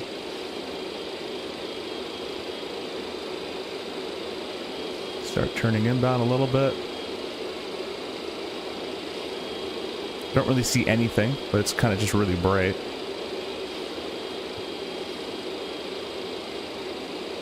It seems like 228's a plus, it's about plus 50 on what I'm actually needing to fly or so. Here comes up on 5 miles. We're just going to start a nice 700 feet per minute descent. Nothing crazy. There's going 5 or so. Let's see, wait till it stabilizes. Yes, we need to go a little bit more in the vertical speed, nose down. It's basically flying an RJ at this point. Let it stabilize. We're just right of track a little bit, so I'll have it come left. Probably descending a bit too much. We'll bring it up a wee bit. I don't know, guys. Do you see an airport anywhere? I know I don't, but it is out there. It's going to be off that way a little bit. We're going to come out. A little bit of thrust for the speed here. We'll start our flight recorder.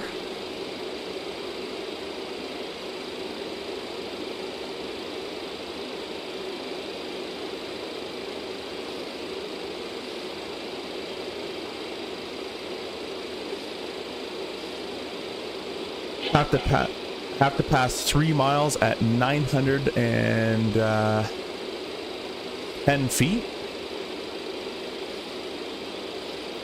I'm gonna go ahead and go autopilot disengage. Give you guys the Yoke camera.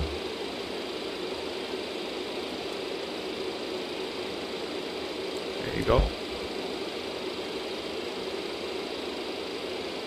I see buildings. Oh, I see the runway over there. Alright, let's bring it right. We'll call visual landing from out here.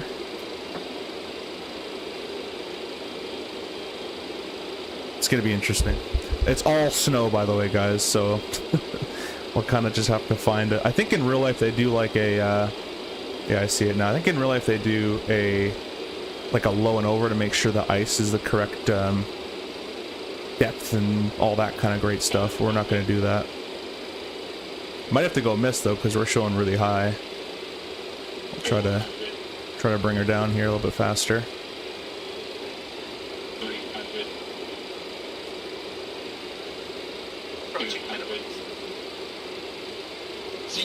Yeah.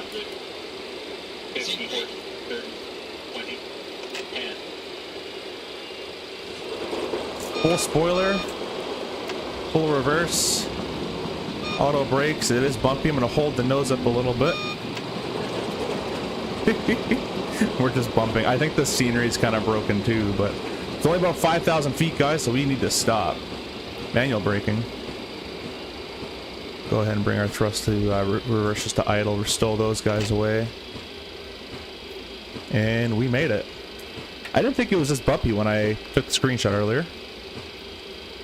But that's about it. The spoilers in this airplane are manual, which means you have to manually reach over, tug all the way to full, and use the reverses as well. So we'll just kind of come to a nice little stop at the end here. I don't think it's that bumpy at Real World, but I think it's just a sim limitation, and I don't know how to go true heading in this airplane either, because those headings were all messed up. But yeah, good thing it was visual. That's something to learn for later. Most airplanes, like the RJ and other planes, you just set yourself to true, and the what's it called, 3.7 included. We gotta bring this down all the way up. Actually, I'll bring it all the way back down. I'll give you guys the replay. Stop recording and replay. Hey SFS, welcome, welcome, welcome. It's gonna give some horns and honks and stuff. We're gonna pause replay. Go over here. You can see our tire tracks. That's kind of cool. Get a view all set up. Kind of had to dive bomb it for the last little bit, but we made it in here.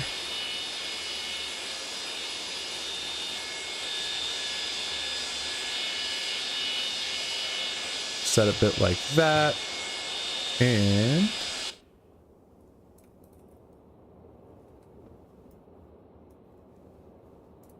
let's see how this went.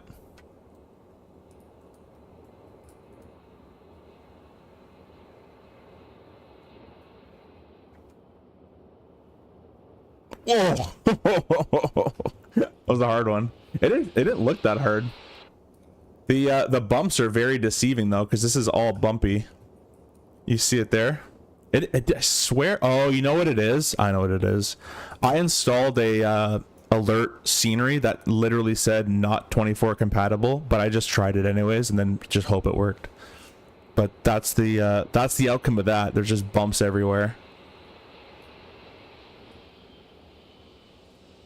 Because then we just hit a bump and just go bouncing around. I'll do it again. I'll bring it a bit closer. You guys can see the bump where we hit.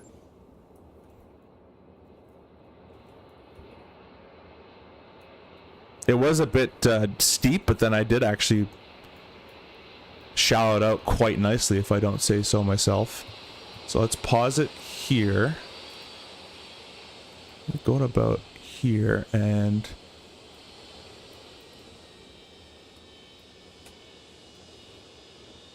Wish I could do slow motion like in Sky Dolly.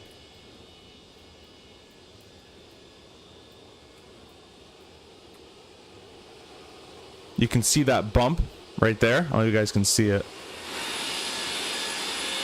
Let me unzoom myself.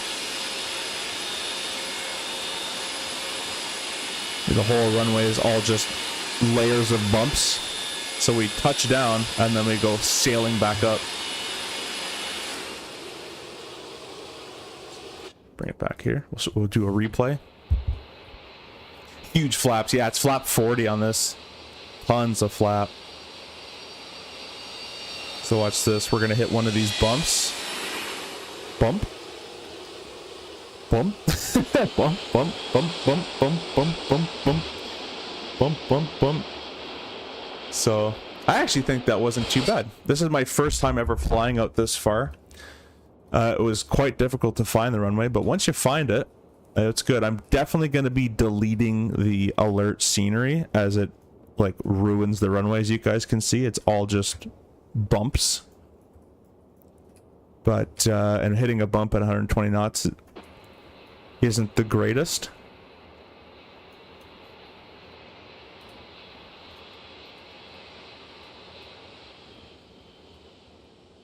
Boom. Boom. I mean, the bumps actually kind of helped us slow down at the end, I guess. It's just wanting to go. It just wants to fly. Now we got her stopped. Look at all the bounce. Look at all the bumps. It's like 40 speed bumps all in a row. Anyways, guys, I hope you enjoyed this longer stream than usual. Usually my streams aren't actually this long. We've delivered the cargo from Keflavik, or I think that's how you pronounce it, to Alert Point. It's a very, very small little town.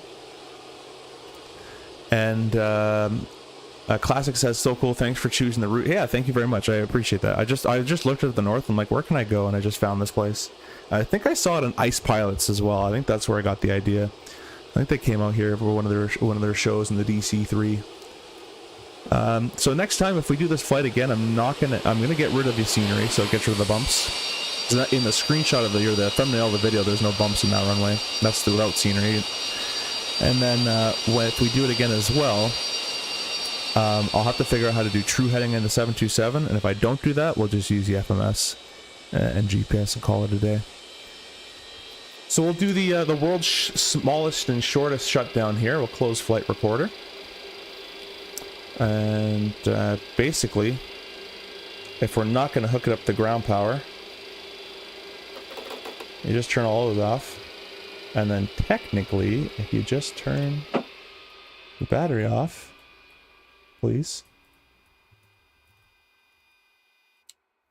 Technically, everything is shut off now.